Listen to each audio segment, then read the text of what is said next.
speech. So understand I do not believe in block banning or censoring anybody. But just to point out, because I'm not going to block ban or censor him now, but ABC ABQ in the comments, eager to type the N word. I'm not gonna block you just yet. If you keep doing it, I'm gonna have to go ahead and block you. Obviously, you want to do some racist shit. You know, like I said, if the platform lets you speak, damn it, so will I. So I'm not about block banning and censoring. But if that's the only purpose you're here is to type some racist shit, then you're gonna probably force my hand. I'll leave you here for now because I'm all about free speech. But if all you are is about racism, then we'll go ahead and continue. Anyway, so today's program, we're going to get into the whole notion of the program. A host of topics here. Didn't expect to go this far with it, but nevertheless, number one, you see on the monitor behind me, I got a hell of a lot of folks pushing back. Particularly MAGA, not only pushing back, let me make sure I got everything going here with I want to put this on Wi-Fi, but not only pushing back, but to some degree, somewhat angry at the notion that folks are suggesting that this individual on the monitor behind me or anyone else like him did not get due process. And by the way, Goku, appreciate the support. Thank you very much, Goku. A lot of folks are getting upset. I'm talking folks on the right. I'm talking generally, not only Trump's, not only Republicans, but my beloved MAGA. My beloved MAGA. I always enjoy talking to MAGA. Big dog, yeehaw! Thank you for the hat and mustache. But folks are getting somewhat upset at the suggestion that Abrego Garcia or any of the other undocumented or illegal immigrants did not get due process. In fact, people are suggesting that they did. Abrego Garcia, they're suggesting that he did get due process. So what I want to ask for right off the bat, what is due process in your opinion? For folks who are suggesting that he didn't get it or that he did get due process, what is the definition of that? Now we got definitions of it. And by the way, do you believe an immigrant that's in this country undocumented or even outright illegally should get due process? Should they have rights to anything? Should there be any rights whatsoever? Let's say, for instance, somebody has ran across the Rio Grande and they are in this country 100% illegally. Should they have any rights at all? We're going to discuss that. Because like I stated, people are constantly suggesting that this man got due process, and they're tired of hearing liberals suggest otherwise. They're pissed off that liberals are suggesting otherwise. So I do want to talk about that. Also, in addition to that, and by the way, in regards to this due process thing, just looking at my notes, if he got due process, why is he in prison for no convictions? How did he end up with no charges, no criminal convictions? How did he end up in a maximum security prison? I don't know if you can have that happen while also getting due process. We'll talk about it. Next, the World Cup is coming to America, 2026. The World Cup is coming to this country. We will be hosting the World Cup. I did a video on this earlier. With so many folks being stopped at the border that have a legal right of entry, whether it is immigrants that live here with green cards, whether it is citizens of other countries that are literally coming here to visit, coming on a visitor's visa, folks with money to spend. We're talking Canadians, German, French, folks that have no intention of living in America. They're just coming here to go to Disney World, go to Vegas, go to the World Cup, being actually detained by ICE, detained by Homeland Security. Asking the obvious question, with the World Cup being hosted here, would you risk coming to America knowing that the likelihood of you possibly being detained for even some of the most mundane shit, like maybe not filling out your visa right, or whatever you got to declare, if everything is not perfect, people are being detained, and in some cases days if not weeks. Would you come to America right now to watch athletes from your country in the World Cup? Would you feel comfortable doing that right now with the world seeing what's going on. And keep in mind, we're not just deporting illegal immigrants bitching about not having due process rights. It's happening to American citizens as well. So this is not something that's just happening to folks who have no damn reason to be here. It's also happening to American citizens. And before we continue on, I'll give you email. He says give you an example of what we're talking about here. The email. Tom France says when he first got the email, he honestly thought it was spam, but decided to look into it. And that's when he realized he could be in serious danger of being deported. Do not attempt to remain in the United States. The federal government will find you. MENA resident Tom France says he received this email from the Department of Homeland Security last Friday. It was like spam. You thought it was spam? Yeah, I thought it was spam. Which said he would be deported after the DHS said they, quote, exercised its discretion to terminate France's parole. But France isn't on parole. He never committed any crime. In fact, he was born in Pennsylvania and has been a U.S. citizen his entire life. You hear about people being deported routinely in the news now. What if that were me? What would I do? Well, that email prompted me into that mode right away. What would I do? France says he's now spent the past 7 days working with Senator Tammy Baldwin and the Department of Homeland Security to make sure they both know he's here legally. If by chance this was, a mistake that compounded and there were people knocking at the door saying, you haven't left the country, you were supposed to leave. Now, folks in the comments, I want to say this right back, because folks in the comments are suggesting this guy should leave. He's born in Pennsylvania. He looks to be about 60 years of age. He's been living in America his whole life. He was literally born in Pennsylvania. His parents are American citizens. Why are folks telling him to leave? Have we begun to hate ourselves? Why are folks suggesting that he should leave the country? And by the way, why the hell did he receive a notice telling him to leave? This guy is the average everyday Caucasian male that lives in America. Why are folks suggesting that he should leave his own country? So I do want to talk about that, but I want to give you another one. And I think this is even more interesting, and I'll certainly entertain your comments. But in the comments real quick, Will G says, it's the beauty of America. Immigrants have rights no other country will give them, especially when the Lady Liberty literally says, bring the tired, hungry, and downtrodden. Yeah, bring us your tired, your weary, your poor. I don't think MAGA intends to entertain that. In fact, MAGA may scratch that statement out on the side of Lady Liberty. I don't think MAGA wants that at all, but maybe I'm wrong. But I want you to hear one, another case that I think that is even more egregious, and I want you to hear this. Now, remember, we went from talking about Abrego Garcia, the one that's in the El Salvadoran prison, to we went from him to an American citizen. So understand, they're not just threatening to kick out illegal immigrants. Citizens and folks with green cards and 100% legal right to be here are also getting involved in this. But I want you to check this one out. Cool. Assuming my equipment works right here. Flying home to Colorado from overseas has been detained by federal agents on a layover in Chicago. 24 hours later, his family isn't certain where he is or if he's coming home.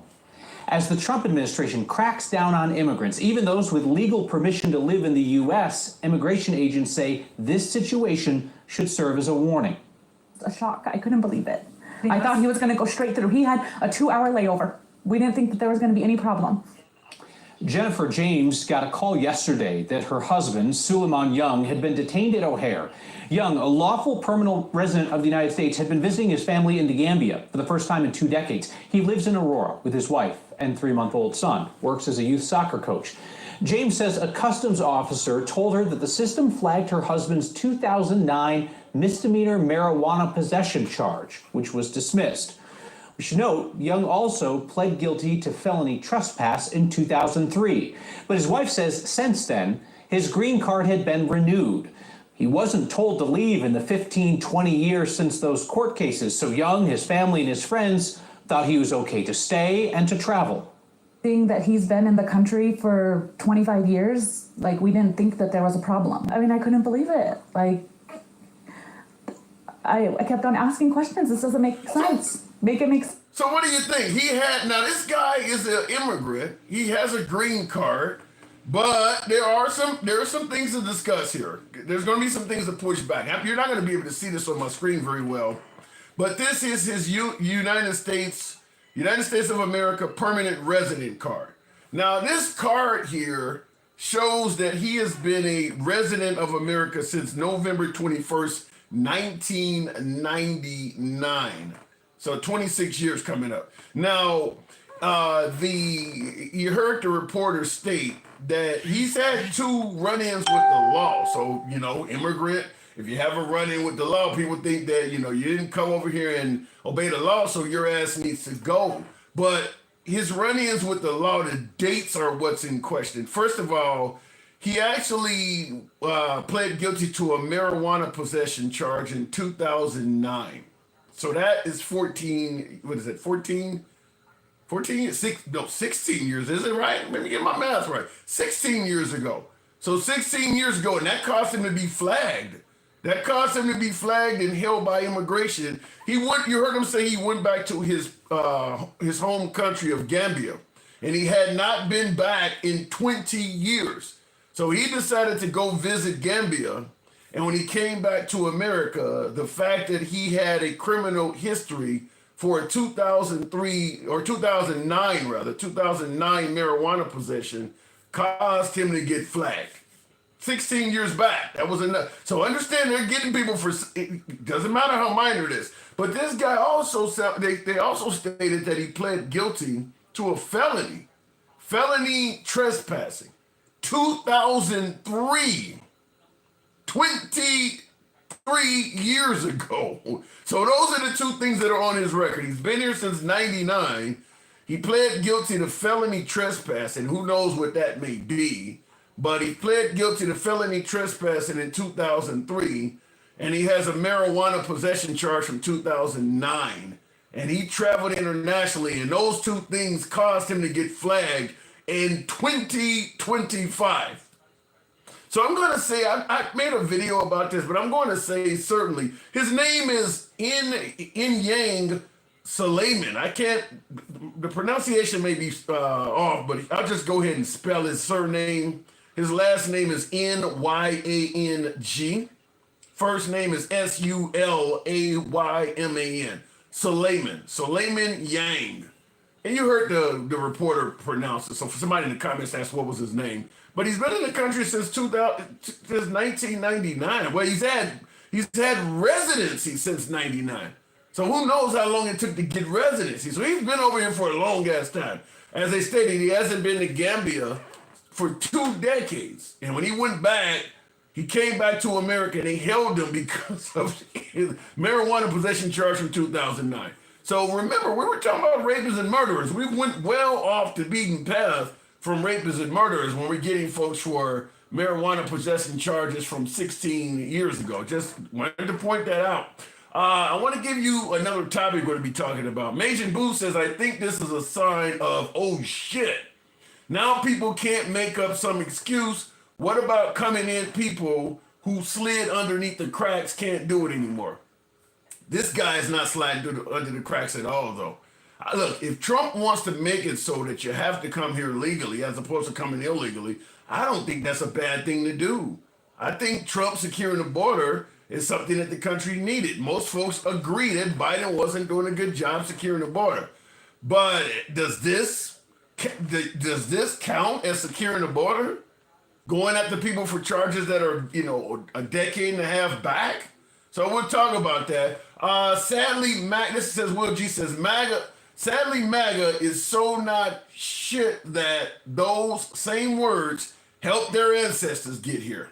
There is a fact about that. Without those words, they wouldn't be here themselves. That's to bring your tire to where you're poor on the side of the Statue of Liberty. That is true. That is 100% true.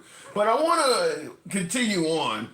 And by the way, the white guy I showed you from Pennsylvania, this black male from Gambia are not obviously, if you can find cases like this is happening to other people, but this is what we're dealing with now. Don't leave, the federal government will find me. Please deport the United States immediately. Those are the words Arizona immigration attorney Pamela Riolas Saeed got in her email last week. The problem? Riolas Saeed is a US born citizen. So it came from the domain at cbp.dhs.gov.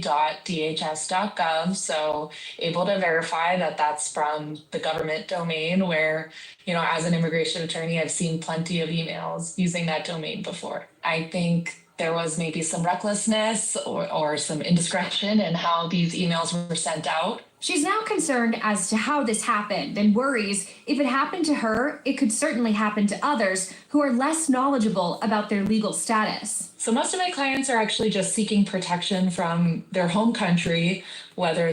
Now, real quick, they sent this to an immigration attorney and told her she needs to get out. And I got other ones in here. I'm not going to play all of these because I got a bunch of these, but I got another attorney that received one of these letters as well. How is this happening? If we're looking for rapists, murderers, and bad hombres, how is this happening? That's everybody outplayed. Two of them have been Americans. One of them has been somebody with permanent residency. None of these folks fall in the category as bad hombres. Why are they being told to get the hell up out of the country? Certainly the ones that are, 100% American citizens. What the hell is happening? Major Blue says Colorado is a very racist state. Didn't know that. And very liberal, and a very liberal state.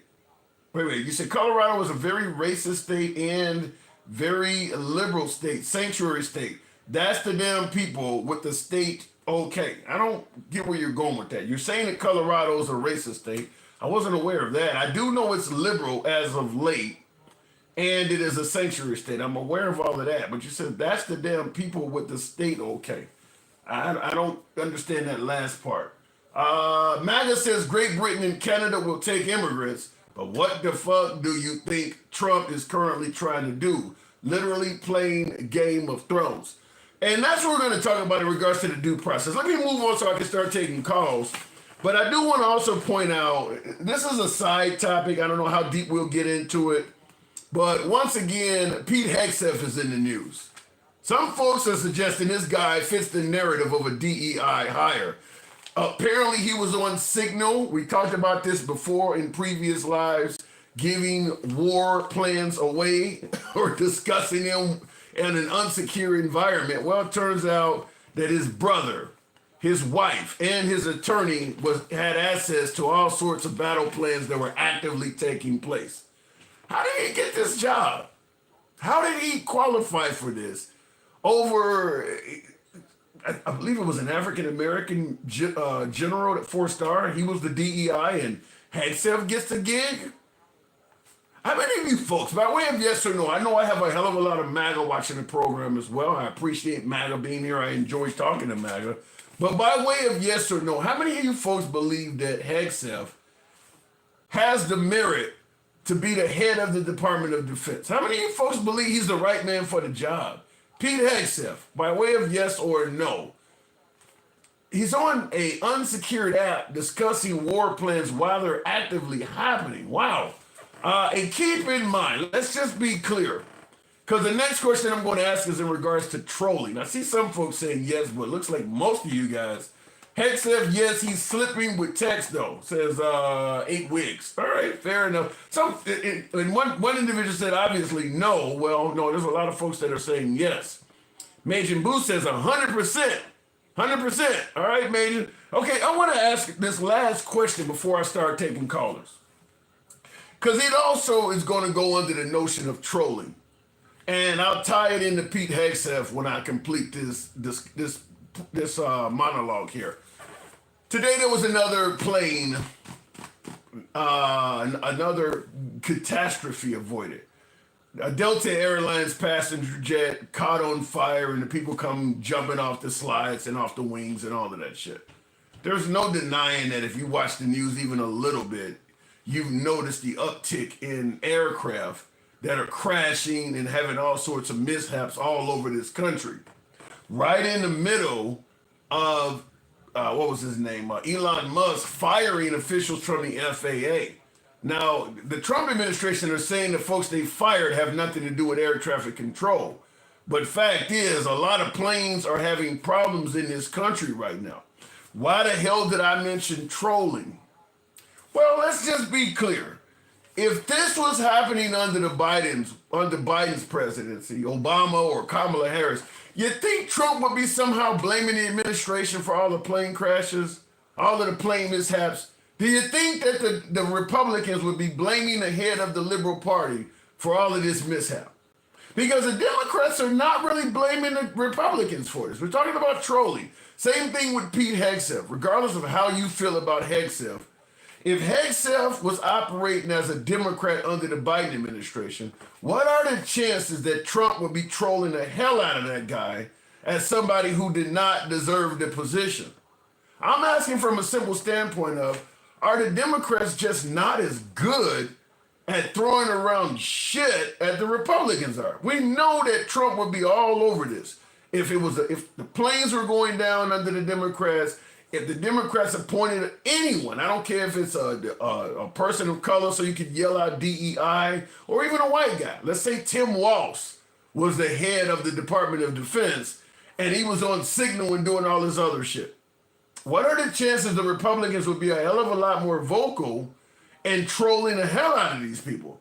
Because the Democrats are not really doing that. They're going around talking about stop the oligarchy and shit like that. So I do want to talk to you about that, folks. So anyway, you know how the program is ran. Those are our topics for this evening. Quite a bit of topics. We don't normally have that many, but nevertheless, here we are.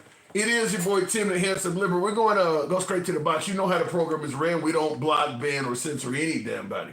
So you don't have to agree with the host. You don't have to agree with anybody in the comment section. You can be critical of whoever you want on this program because that's how free speech works. We don't block, ban, or censor. We go left of Bernie Sanders to I'm having dinner with Q. Last but not least, if you do enjoy civilized dialogue from all sides of the aisle without any concern of the host trying to dictate how you should think, you're in the right place. I want to ask that you follow the program if you're on TikTok, Instagram, and a subscription on YouTube, if you will. Major Boo says, this is what happens when you give all the money to immigration into migrants and not putting funding into our aircraft companies. This is the outcome. This is the kind of bullshit that happens. I don't recall those two things being connected like that. You're suggesting that the Biden administration took money from the FAA to spend on immigrants? I can't deny what you're saying, but I haven't heard that. Snowfall, thank you for the super chat. I wouldn't be surprised, Tim, if they flagged people by name like they did to black names during the interview process. That's a great point. That I read a study the other day where they said that's still happening. That if you got an ethnic sounding name, your chance of getting called into an interview is significantly less. That is still happening. And that happened during civil rights, that happened during affirmative action, during DEI. Imagine if you roll some of those programs back. Going straight to the box, rather. We'll start the program out with the one and only Gangsta Grandma. Good evening and welcome to the program, Gangsta. Make sure I spoke you with your bald-headed ass. What you doing tonight, Pookie? I'm just talking to you, baby. I'm trying to keep it simple. Talking to you. So we're talking about the fact that we got planes dropping out of the sky all over the damn place, and the Democrats are not blaming the Democrats. That's why my fat ass ain't flying nowhere, honey. God did not give me no damn bird wings. Fuck that. Trump made our damn things dangerous. He took DEI away. So you do believe that some of these mishaps, the Trump administration has something to do with it? Hell yeah! Oh my God, DEI. And but motherfucker, look, I plan to drop it. Cause we had experienced mofos up in it, now we don't got them. We don't got them now. Things are hell no, not my fat ass. I ain't going on no plane. Why now, even though you're putting it on the Trump administration, why do you think there's not more folks doing that? I mean, most folks are not blaming Trump. And as I asked in the comment section, they're special. Mega would never blame Trump. Mega would never blame. Have you noticed in Biden's administration, we didn't have no things coming out of the sky and stuff. We didn't have that. No, we did not. We had a full staff. Now, they don't got full staff over there. Now look at the shit. They're just falling out of their sky. The engines are blowing up. Yep. But now you're mentioning MAGA. I'm talking about the liberal. Even the liberals are not blaming Trump to any significant degree. You don't know that. Well, We're so fucked. This whole country's so fucked up that what we're gonna fight on? The planes dropping? Are we gonna fight? Are we gonna fight getting people deported? You know what I mean? No due process. We have so much we have to fight for. What else do you want from us? well, when you Golly, you're draining us. well when you talk about when you talk about immigrants being deported without due process, I'm getting a hell of a lot of MAGA, and you're wrong. And this man did get due process. I'm always wrong compared to the YT people, to the maggots. I'm always wrong there. They wanna kiss their ring. They suck it hard down there. You feel what I'm saying? Jesus Christ. Jesus. What? But let me ask you. I hear your point about kissing rings and sucking things, but why do you believe that MAGA has such a different opinion? Because MAGA does believe that Abrego got due process. Why is their opinion so different? He didn't get due process. That's how the idiots are. They believe anything. You know what? Let me tell you something. A good man died today, and he stood up against them. A good man died. The Pope. I don't know. He died, but he went against them. One man went against them and told them where to fucking go. That man followed Jesus Christ like that. These two idiots in the back, they didn't follow shit. Nope. Didn't Trump give a speech on Easter or whatever suggesting that he was indeed a devout Christian though? He said what? I believe Trump did. He's not no damn. That man is not a Christian. When you could do things to the immigrants and you could not give us our right to take people's rights, you are not no Christian. Hell no, you ain't no Christian. I can tell you this. He's a Christian nationalist. Those are two different things. You ain't getting me. Nope. Well, A real Christian wouldn't vote for him. so what are you trying to say? Christian wouldn't vote for him. What are you trying to say? Trump doesn't believe in God or something? He probably thinks he's God. Honest to God. He's so like all into his stuff. He probably thinks he's the orange Jesus, the orange orangutan. I shouldn't even call him a damn orangutan. Orangutans are cuter than he is. He's a white tea naturalist. You always. There's a difference. Let me tell you, there's a difference between a Christian nationalist and a Christian. A Christian like me, I am religious, and we believe they're all God's children, and we're not supposed to fear hate. We're not supposed to throw the Bible in people's faces.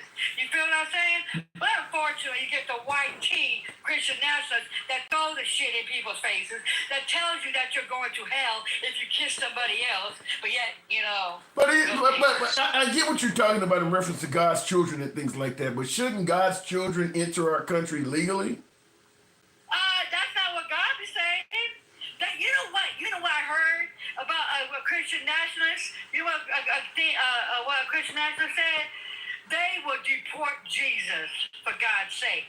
If God did not come incorrectly, they would deport his ass for God. They'll deport God. Are you fucking serious? You're going to deport God? That's liberal trolling. The right would not. No. I'm not trolling. I'm telling the damn truth.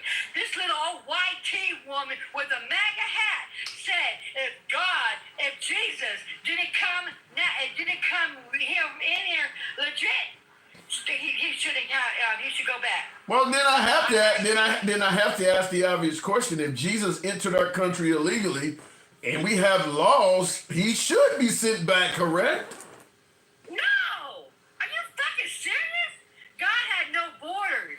You're not a Christian, are you? You didn't read the Bible. No. God had no borders. God said, come as you are. God said, you feed the poor. God said that you're supposed to do unto others as you want them done unto you. What the hell? Well, if you... God did not say, oh, don't, to the black and brown people back to God knows where else without due process. God did not say that. God said you follow the rules, right? God said that, right? Yeah. Due process is in our Constitution. It's in our Constitution. See, the white nationalists don't want to do all that. They don't want to follow the Constitution. They don't want to follow the law. They want to follow the white T-man. They want to follow some. I can't say his name. But wait a minute. In regards to God doesn't have no borders, really. They don't. But in regards to following the Constitution that you're bringing up, if a person enters this country and they are here 100% illegally, do they have rights? I mean, I've asked this in the comments. Do you believe? No, under the Constitution, they have rights. They do. All people that is on this land, they have due process, and it's the truth. They do.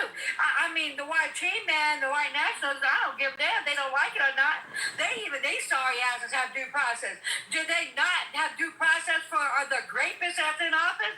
He got his due process, right?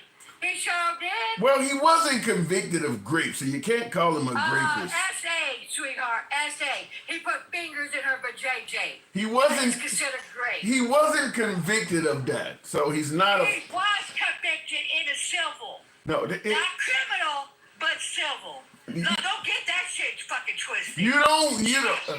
don't. No, you don't get convicted in civil court. You're found liable, which is Well, financial. liable, whatever, liable. He got it. Okay, so he got it. so Put if, fingers in her twat, and then got it. Yep, sure did. so officially, in terms of a criminal record, Trump is not a rapist.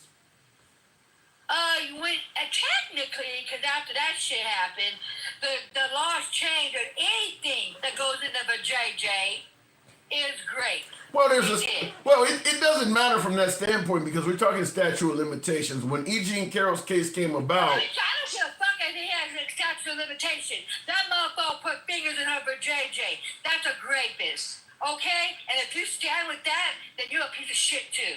well, it's not that I'm standing with it, but some might argue, why did she wait 30 years to say anything once Have you ever been raped? No. Have you ever been raped? Because I have.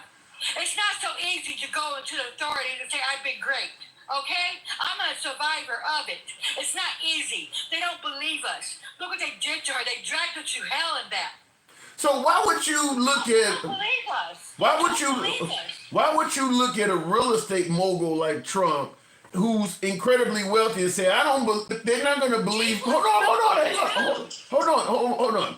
When this happened, Trump was a multi-millionaire. He was a real estate mogul. She looked at him, according to you, back in the 80s and said, they're not going to believe me. So then you wait till he's president of the United States, worth infinitely more wealth, and you say, well, they're going to believe me now? Does that make any sense?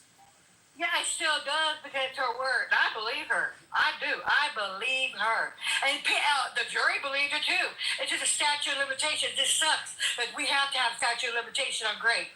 When they know damn well that a lot of women don't want to come forward because of this shit. Is it There's a white powerful people out there to stop it. okay? Standing on the MAGA side of this discussion, I'm going to ask you this: is it possible that maybe E. Jean Carroll possibly saw a way to defame Trump and get a large payday and just went for No, it? okay, let me tell you something. If you was innocent, you would take a DNA test, right? You would take a DNA test, right? If you were so innocent, I know I would take that DNA test. If my viewers, if my biological, shit, if I was a man and that little, the protein was not on that test, I would have took it. I would have took the DNA test. Guess what? He didn't want to take the damn DNA test. He denied it. He didn't want to take it. Why would you want to take it? Why would you want to take it? to answer, that's an easy question to answer. Why would he want to take a DNA test? Perhaps that's what his lawyer advised him not to do.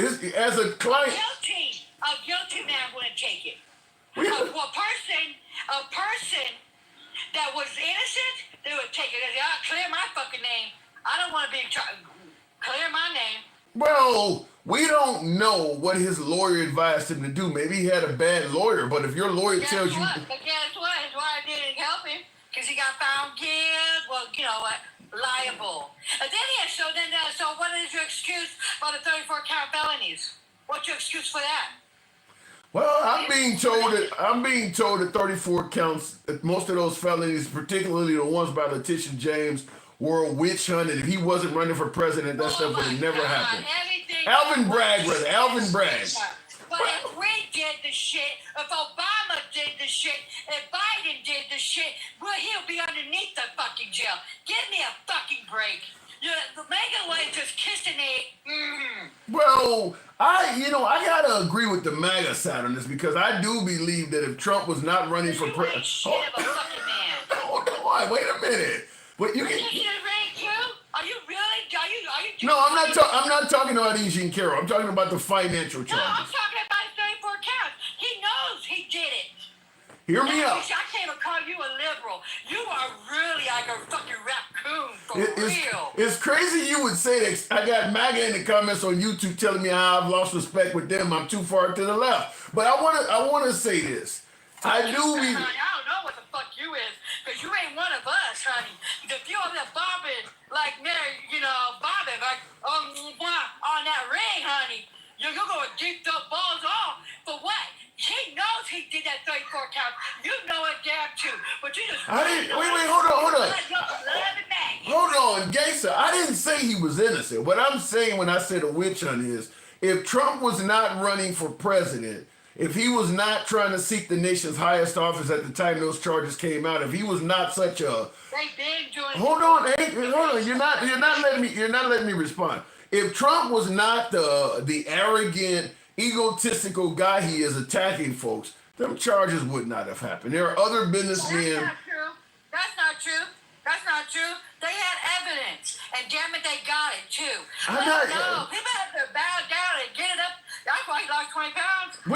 We're not disagreeing, gangster. I'm not disagreeing with what you're saying. I'm not saying Trump is innocent. You seem to think I'm saying he's innocent. What I am saying is, just like with Hunter Biden is another perfect case of a president's son that was trying to get paid. Hold on, if Hunter Biden, just like Trump, if they were not in play, nobody would give a damn what they did. Both of those folks did something that folks in Washington, in D.C. do all the damn time. But people wanted to defame them because in Hunter Biden's case, his dad was running for president, and in Trump's case, he was running for president. If Trump, the businessman, did all of the same shit he did and was never running for president, those charges would not have happened. I'm not saying he's innocent. I'm saying he was only charged because they didn't want him to become president.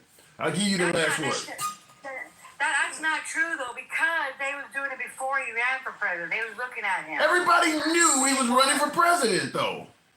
I know that, but they was looking at him before. And he wasn't even running when they was looking at him. So that's what I'm trying to tell you. Quit bowing down to the knees of these fucking fools. Did you say You know what I'm saying? And let me tell you something else. Let me tell you something. You're supposed to be on the right side of fucking history, not in that dark, nasty, TY mayonnaise of fucking history. Because they're coming for I'm telling you. You just think everybody's joking, right? You just think it. Look what they're doing every fucking damn day. This is like look at the what is that called? The defense team. Look what he did again. Giving our secrets out to his wife and shit. You're talking about Hegseth. We covered that. United States is a fucking shit show right now. We are the laughing stock of the fucking world. Our economy is going down. Our stock market's crashing. And you know what? These tariffs, maggots, all this tariffs are bringing some money. No, not. No, not. Well, some would suggest that Trump's predecessor, being Joe Biden, wasn't doing well with the economy either. So you're blaming. Oh, the economy. You know what? Let me tell you about the economy under Joe Biden. This is how special and slow these mofos are. Like, fifth grade level education. You feel what I'm saying? We was doing good. I was making money, Pookie. My fat ass was making money. I opened up 2 dispensaries under Biden. I'm bringing it in. Now, my vegetables are gone up and shit because of this stupid clown and every damn thing else. Let know, our economy was doing good. It's just a slow, uneducated mofos thinking that, price gouging was the president's fault. And it wasn't. It's the companies. Well, I'm just going to say that when it came down to running for president, most folks favored Trump's potential for handling the economy over Biden and over Kamala Harris. That's why we have Trump. I got to move it on, though, gangster. Guess what? You know why we got Trump right now? And I'm to my final second. I have to go me a blunt. Sure. You know why you know why we got Donald Trump? Right. You know why? Because we have the far leftists, the blue maggots, that thinking say Palestine, don't vote for her because she was, the G word. Then we had a non-voter because she's not black fucking enough. Yeah, then we have the racists and the triple K. That's why we got this damn clown in fucking office. So no, I'm standing the right side. But we got the far ass maggots, the non-voters that, she ain't black enough. I don't know what the fuck you can't be black enough for in this damn country. I would have picked the black woman, and we would have been in this fucking mess. You feel what I'm saying? We would have been in this damn mess. I understand, We gangster. would Why got to go me a blood fucking with you? Appreciate you coming on, gangster. Thank you very much. She drives a hard bargain. I lost my liberal card during that conversation. Wow. I wasn't supposed to lose my liberal card, was I? MAGA's already been calling me a libtard the whole program.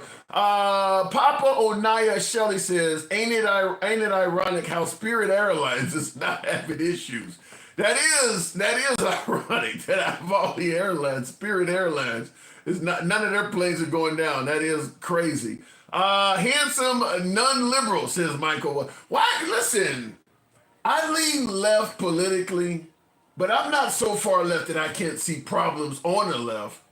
And I don't find myself getting to a point where I don't give Trump credit if I think he deserves it. So if that makes me lose my liberal card, it is what it is. Advent Comment says, yep, should have lost it long ago. I'm losing my liberal card. It's crazy because on TikTok, where I have more liberal viewers, they're accusing me of losing my liberal, I'm losing my Democrat card, my liberal card. But when you go on YouTube, where I got more MAGA, they're telling me I'm a demon rat. I don't have a home, folks. I'm a voter with no home. Pete, the DUI hire, not DEI, DUI. Pete, the DUI hire headset, but they just suspended an Army commander for having top 3 chain of command pictures on posts facing backwards on the wall. Wow. Yeah, Pete Hegseth is getting away with shit that might get others jailed, which is why we're asking, is he the right man for the job? We're asking, is he the right man for the job? JDX the Pope. Did JD just meet with the Pope the other day? He says JDX the Pope and Trump will definitely hand pick the next Pope. Can he do that? No, I really hope that doesn't happen. Will G is saying that the next Pope will be handpicked by President Trump. That'll be the furthest, that Pope will be further to the right than any Pope we've ever had. That will be a very far right Pope. But I don't believe Trump. Can Trump even do that? I mean, we've had Trump. We've had lives where people even question whether Trump was Christian at all. Could he pick the Pope? You gotta learn when playing devil's advocate isn't a good idea. Debo, I've thought of that. Cause that last conversation, I was like, the Michael J. Fox Back to the Future, my liberal picture was disappearing. Gangsta Grandma is right. Trump is just living in the flesh. That's not being a true Christian, says Majin Boo. I think Trump is on video saying he was not a Christian, but nevertheless, Fox News, which is an ally of Trump, just yesterday. Palm Sunday message ahead of Holy Week. He said, and I'm quoting now, This is Trump just yesterday, Fox News covering this. That sounds like that might be Stuart Varney. Trump issued a Palm Sunday message ahead of Holy Week. He said, and I'm quoting now, this Holy Week, Melania and I join in prayer with Christians celebrating the crucifixion and resurrection of our Lord and Savior, Jesus Christ, the living Son of God who conquered death, freed us from sin, and unlocked the gates of heaven for all of humanity. We pray that America will remain a beacon of faith, hope, and freedom for the entire world. And we pray to achieve a future that reflects the truth, beauty, and goodness of Christ's eternal kingdom in heaven. Jonathan Morris, our resident theologian, joins me. Do you think Trump wrote that? That's pretty nice. That's pretty nice. I see the comments. DJ D's immediately say he didn't write that. I'm reading that and thinking that doesn't. I mean, when you look at how it's written, the punctuation, nothing's in caps. Like, this don't look like what we're used to seeing come from Trump's account. I'm just going to tell you, I know now this is where my My MAGA side is going to accuse me of being a libtard, but I'm just going to tell you, this doesn't look like some shit Trump would write. It just, the punctuation, like I said, the way it just doesn't fit the narrative of Trump. But here he is stating that he is a Christian from the standpoint of, he believes, what did he say? Jesus Christ, the living Son of God who conquered death and freed us from sin. That's something a Christian would say, that Jesus died for our sins. That's coming from Trump. So I'll leave it up to you whether you believe that is authentically written by the president himself. Going back to the next caller, real quick before I do, Donald J. Trump has been breaking the law for decades, says Entropy Corsi. I believe that. Which I was trying to tell my last call against Instagram and some of my pissed off liberals in the program. I'm not saying Trump is innocent. I believe a lot of business people break the law. Hell, a lot of us even lie on our taxes. We just can tell a lie that doesn't cheat the government out of millions of dollars. But I think most Americans fib on their taxes at least a little bit. But yeah, I'm pretty sure the way Trump is acting as president is kind of following up the success he had as a businessman. Whether it is delaying in the courts to beat opponents, that's something he did with Michael Cohen in the business world, and he's using it now as a politician. Chances are, I don't believe that he was following the law to the letter as a businessman, because I don't believe that he's following the law to the letter as a politician. He is breaking the law, and it's not something coming from liberals saying that. The judges are saying it. Some of the judges are saying the things he's doing is unconstitutional. So we'll leave it at that. Tim Tell MAGA on YouTube. We will get Tim back. Don't worry, he needs some Kool-Aid. Yeah, yummy. Major Boo said he's going to pull me back to MAGA. Really? Those words are too big for Donald J. Trump's vocabulary. That's the message you see here on the screen. Let me go back to the box. And I do agree with you in the comments there, Black Baby Boy. 100% same business tactics. He is using it. I definitely believe the tactics Trump is using as president are effective tactics he was able to get away with as a businessman. But we'll go back to the box. I think that says Hick something. Good evening, welcome to the program. What name is that? Hick Life? Hick Life. I live way out in the sticks, baby. Nothing wrong with that. Good evening, welcome to the program. What am I getting wrong here? You think Trump wrote this message? Oh, hell no. Hell no. There is no way. First of all, it wasn't put out on Lie Social first. Oh, so it wasn't put out on his Truth Social. Yeah. Well, I say it correctly. I also say Fox Entertainment because they aren't news. Wow. And the only qualified person Trump ever hired was Stormy Daniels, and she said she had very little to work with. Oh my God. I thought you living in the Hicks was going to make you be more to the right. You clearly are not a big fan of Trump. Not even a little bit. I'm 57 or 58, something like that. But no, he's been around forever. He's been a piece of shit forever. He has destroyed more businesses than he ever started, and every business that he ever started failed. Every one. I'm being told this guy was an incredibly successful businessman. He stated himself he was worth $15 billion when he ran for office in 2015. If he would have left the money alone that he was given by Daddy, he would have about $8 billion right now. The only money he ever made was money he stole. You really think he's that low, huh? Damn. Absolutely. The Omaha Oracle. What's his name? Omaha Oracle. I don't know who you're talking about. He's one of the best investors in the country. Okay. Anyway, he laughs right in Trump's face. How much do you have again? You know, and Trump will tell him, and he's like, yeah, maybe you got to round that down a bit because you know you're wrong on that. Oh, yeah, he hates Trump. Yeah, but the thing about it is, as long as...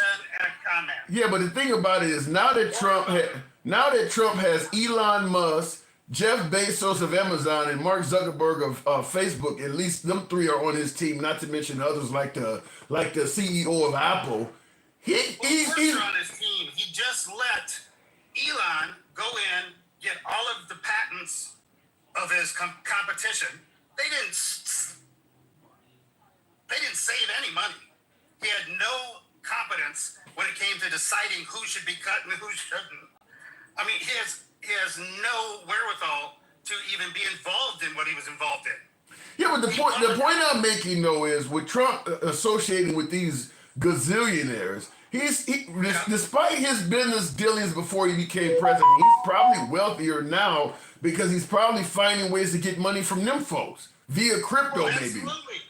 He allowed them to buy the presidency for $277 million, and he let Elon have access to all the things that he wanted.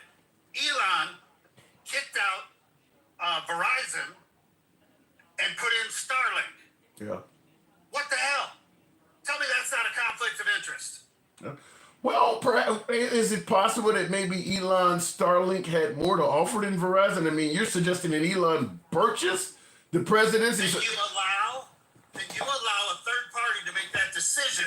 You don't let the person that owns the company walk in and say, my thing's better than his thing. Well, considering what you're saying, I guess I have one main question to ask. Why is MAGA seeing this differently to you? MAGA loves Elon. MAGA doesn't see any of this purchasing of the presidency that you're mentioning. Why do you see things so differently than MAGA? Because they are in a cult of personality. There's nothing that Trump can do that they will criticize him on. Okay, you're dealing with a majority of MAGA coming from low education states, and he flat out said it. He loves the poorly educated. I mean, he did say that, but you should, I mean, do you really think that most MAGA are uneducated? I think they're poorly educated. Explain the difference. Poorly educated, you either weren't paying attention or you had a low income school district, so you got a shitty education, or you were indoctrinated with religious beliefs that go against reality. So is it safe to assume that you believe liberals on average are more educated than MAGA? I don't have to believe it because it's actually, there's been studies done and that's the actual fact. Because more people with college degrees tend to vote liberal. Yeah, that's absolutely true. Yet Trump has won, and he's probably one of the most popular presidents in America in our lifetime, even more so than Reagan. Trump did win, but more people voted against Trump than voted for him. What do you mean? That's reality. Voted against him? Voting? Yes. What do you mean? Okay, because he won, so if more people... He won because he got more votes than a woman that had 100 days to campaign. Right. But he didn't win by that much, and more people voted third party. Okay. Okay, so when you add the Democrat votes and the third party votes, more people voted against him than voted for him. Well, but he did... So this misnomer that they're saying that there was a mandate by the people. No, there wasn't a fucking mandate. No, I don't necessarily buy into the mandate, but the man did win the popular vote. So I mean, a lot of Americans did not favor what Biden was doing on the border, what Biden was doing with the economy, and Biden wasn't running. Well, yeah, but that's the problem. When you mentioned that Trump beat a woman that only had 100 days to run, that's because Biden took so damn long to step out. Okay, so prior to the election, you've been on this app, you've been doing lives forever. The one thing that every MAGA was saying, the reason for voting for Trump was eggs and gas. Yeah. Almost every single one of them. And then, when he got elected, and they realized that eggs and gas isn't coming down, all of a sudden they changed it up. And you started hearing people say the reality that they would not ever vote for a woman. Well, yeah, I mean, I've heard that. I don't know if that was primarily the reason. I mean, I do believe that in addition to her being a woman, in addition to her being a person of color, she did have some other issues, such as she didn't come across as authentic to many. some of the questions she answered were poorly, and she didn't answer questions poorly, like suggesting that she wouldn't change anything from Biden when she went on The View and said that at a time when Biden was incredibly unpopular. To go on a show like The View, which is a liberal show, and receive a lot, which that question amounted to an underhanded lob, and she missed that pitch and said she would not change anything that Biden did. And for a while, she wasn't taking interviews at all when Trump was on tour, taking interviews from everybody. So she made a. He's always on tour.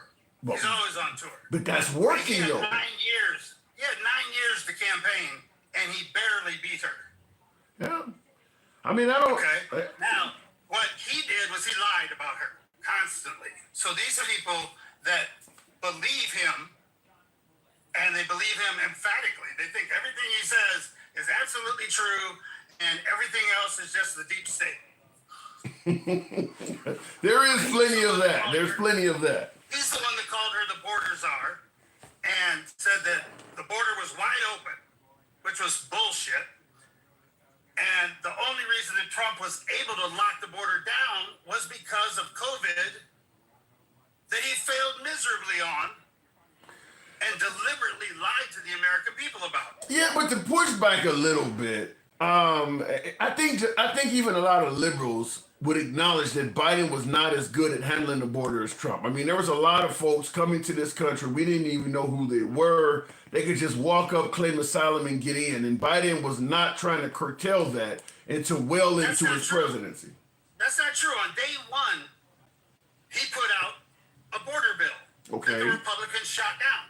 He put out 7 different border bills. Right, but what about executive order? You see how much Trump is getting accomplished via executive order? If you put out a border bill and a right-wing Congress is not working with you for obvious reasons, they don't want you to succeed, then take the path what Trump has done. Do it by executive order. What does the border bill need to be effective?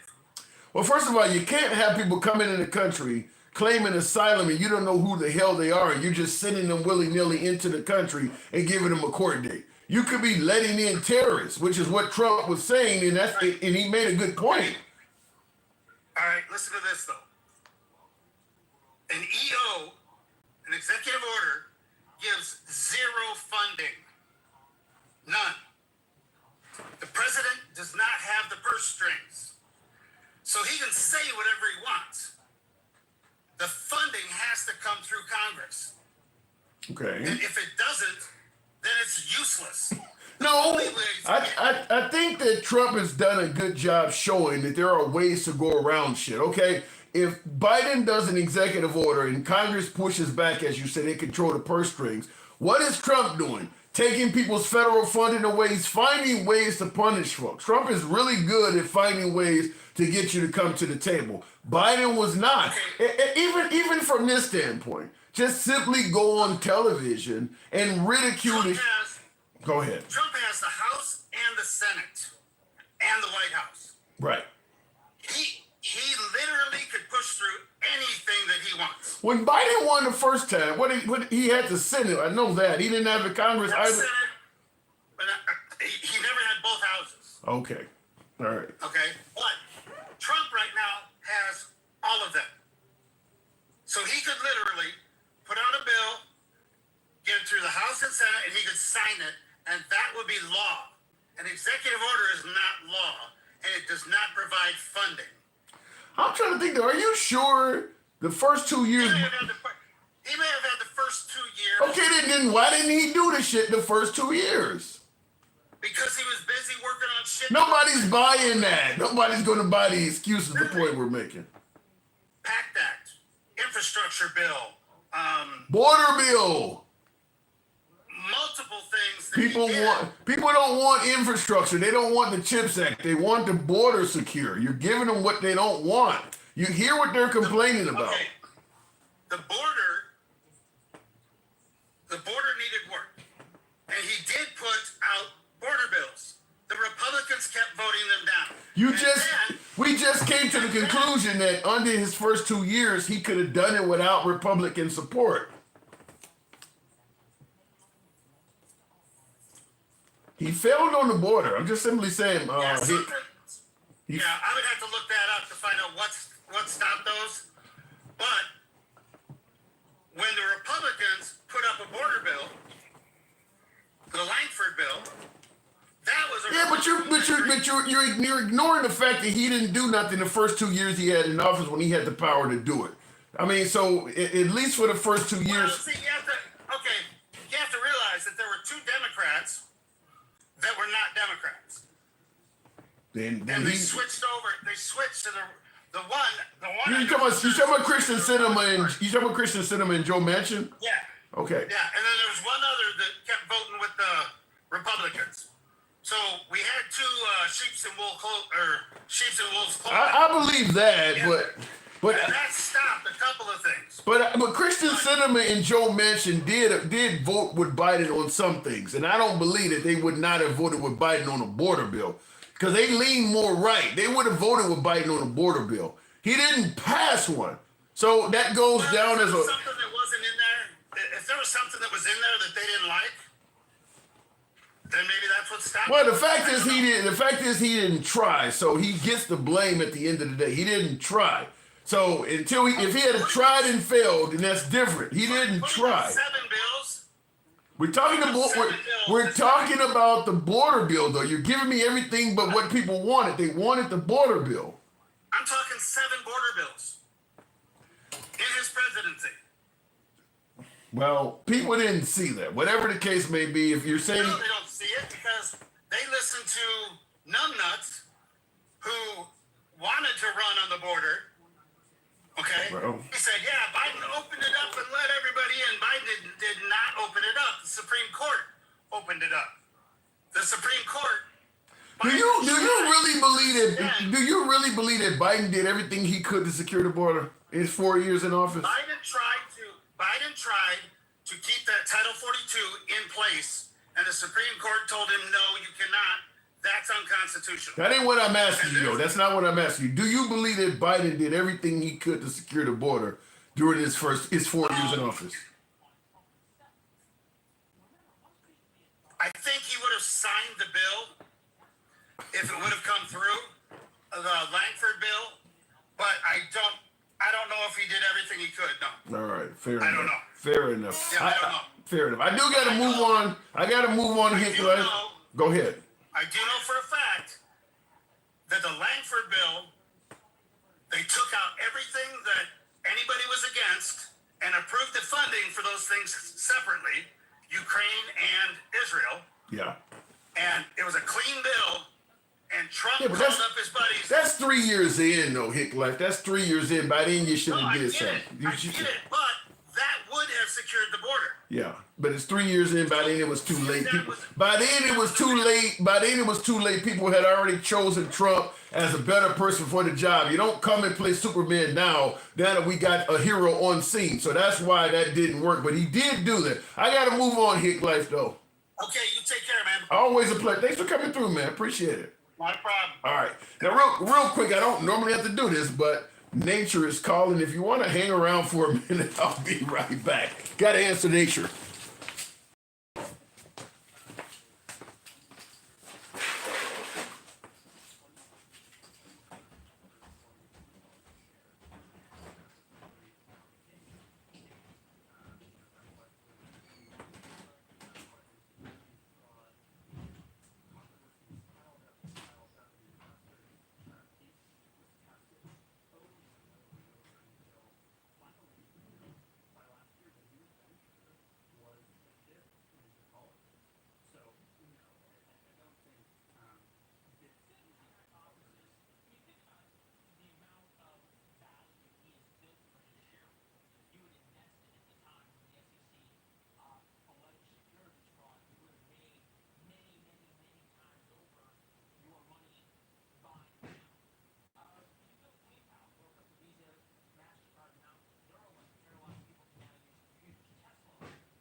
start the conversation up with all five of you that decided to hang around. So here we are again. All right, a few of you hung around. I appreciate that. Get my monitor going back. We're going to go right into also discussing this whole due process. But before we do, I'm going to try to miss any comments or super chats here. Will G says, Trump ain't shit. He handpicked everyone else. Won't be surprised if he reaches out to a body at the Vatican. He wants to be emperor of the world. He's too old for that shit, Will. Not to say he may not want to do it, but he's too old for that. You believe that? He says, I won't. He said, Trump handpicked everyone else, which is true. And he doesn't seem to be good at picking folks. Folks believe that Trump is the right man for the job, but the people that he surrounds himself with are often turned into ne'er-do-wells, for lack of a better term. But he says, I wouldn't be surprised if he reaches out to a body at the Vatican. He wants to be emperor of the world. So you two are suggesting that Trump may try to handpick the next pope. Wow. Joe Manchin rule was he couldn't vote yes on a bill unless he got 2 Republicans. So he really was a Democratic version of a rhino. And I agree with that. Him and Christian Sinema. I do. Tulsi Gabbard is another one. She basically was a rhino. I mean, you don't just switch completely over. You don't just switch parties completely like that. I mean, Tulsi Gabbard was a Democrat just a few years ago. The Republican Party is way further to the right than even the Bill Clinton years when the Democrat Party was not as far left as it is now. So for Tulsi Gabbard to be over there, that far to the right, she never was a Democrat. I don't think Tulsi Gabbard ever was a Democrat. DEI equals die, Paul? I don't quite get that. Diversity, inclusion, and delusion. Well, we're talking about Hegseth, but I want to go on to back to this whole due process thing because I'm curious to hear from you folks. Folks are suggesting that this man, Abrego Garcia, got due process. I tend to disagree with that from every level, but I want to know why everybody else is saying he did. Mike, good evening. Because they're delusional and they don't know what the hell they're talking about. Hey, before we get started, tap the screen, share the live. There's 137 people in here. Thank you. Let's get Tim up to about 50 powwow. We can do that for sure. Shout out to Hick Life. He made me, when he said Hick Life, I felt like I was listening to Tupac. Yeah, I don't know if I talked to Hick. I don't know if I talked to Hick like before, but if he is on, come on back anytime. I had to get up. Nature was calling. I didn't get a chance to close with him properly. But when he said he was in the sticks, I'm thinking, okay, we got MAGA. This will be a good conversation. But he didn't like Trump at all. Between Hick Life and Gangsta Grandma, they wore your bladder out, didn't they? You couldn't even hold your urine no more. Yeah, maybe you are mad. Because you know Trump can't really hold his. But anyway. Oh my God. There is no evidence that Trump cannot hold his bladder. There is no evidence that there's a lot of situations where there's no evidence. So it is what it is. But I'm gonna say this though. We know that he didn't get due process. Every court in the land said he didn't. Right? All the way up to the highest court. Yeah, I haven't heard anybody in a court of law suggest that he has had due process, but MAGA thinks otherwise. And you know what? And again, we are not going to change MAGA's minds about anything. The bottom line is this. Not only did they not give him due process before he left, when he was dealing with the courts here, he went through the court processes every time. He did all the things that he was supposed to do. Well, here's where they're getting it from. They're suggesting that in 2019, he was ruled to be okay to deport, just not to El Salvador. So they're saying that a court ruled that he had to go, and that alone is his due process because he had his day in court. My bad. Go ahead. No, go ahead. No, that's what I'm saying. They're saying that because the courts told him he had to leave, he had his day in court, he lost. I believe he was trying to get asylum or something like that, and he lost. So he was up for deportation, but he was still in the process of delaying it apparently, but he was up for deportation and he just had one caveat, which is you can't be deported to El Salvador. That's not what the court ruling says. Listen, that's what people are saying, but they're not didn't read it, right? They didn't read it. That's not what the court ruling said. Okay, all this, he could have been self-deported. The bottom line is, as a matter of fact, because he went through the courts and he got a withholding of removal awarded, withholding of removal makes it more difficult to deport him than it was if he just had asylum. That's based on the court case. That's not my opinion. That's based on the court filing. Don't shoot the messenger. Okay. So, but listen, they're saying that, Tim, because they want to be right, even if it's wrong. Right? They want to be right so bad they don't care about. Let me ask you to you this way: if he was still in America, the Trump administration could still legally deport him. He doesn't have a green card. He doesn't have permission to stay here, right? He didn't do anything, Tim. Don't forget. He's not here legally. You don't have to do anything. He's not here legally. He is here legally. He's here. He's here as about as legal as it can get before he becomes a U.S. citizen. He's not here illegally. Does he have a green card? Does he have a green card? I don't know. No, he doesn't have a green card. He doesn't have a green card. He does not have residency. So he is open. The Trump administration can deport him for whatever reason. I mean, he doesn't have any of that. He has to commit a crime. Listen. You know. The whole premise of hold on, Tim. The whole premise of this deportation under the Enemies Alien Act was what? Well, we're in war. Are we at war? Trump stated it's an invasion. I know what he stated. That's what he stated that before the election, so they can use this as a premise. My question is, are we? That's why the Supreme Court is looking at it right now. Am I right or wrong? Correct me if I'm wrong. Yeah, I believe that. Yeah. They put a stay on it because of that premise. We're not in conflict. We're not. So they're going back to the whole premise of whether he should have been able to invoke the Enemy Aliens Act to begin with, right? Yeah, and I don't disagree. I think that if Trump had done this from a more tactful position, he could get a lot more of these folks out. I mean, because he could have given Abrego Garcia due process and still got him deported. Let him go before court. Let him explain his whole due process, or his. I think he tried to plead asylum. Let him explain his asylum case, and he would have been denied. I mean, he doesn't. You know, they could argue that he doesn't have the legal grounds by going and getting. What is his name? Bukele is the president of El Salvador. Okay, he's claiming that it's not safe for him to go back to El Salvador. All Trump had to do was get the president of El Salvador to, film a video or something saying that I'll guarantee his protection or whatever. I mean, just make up some shit, even if you don't follow through with it. And he would have lost in court. He would have lost his asylum claim in court.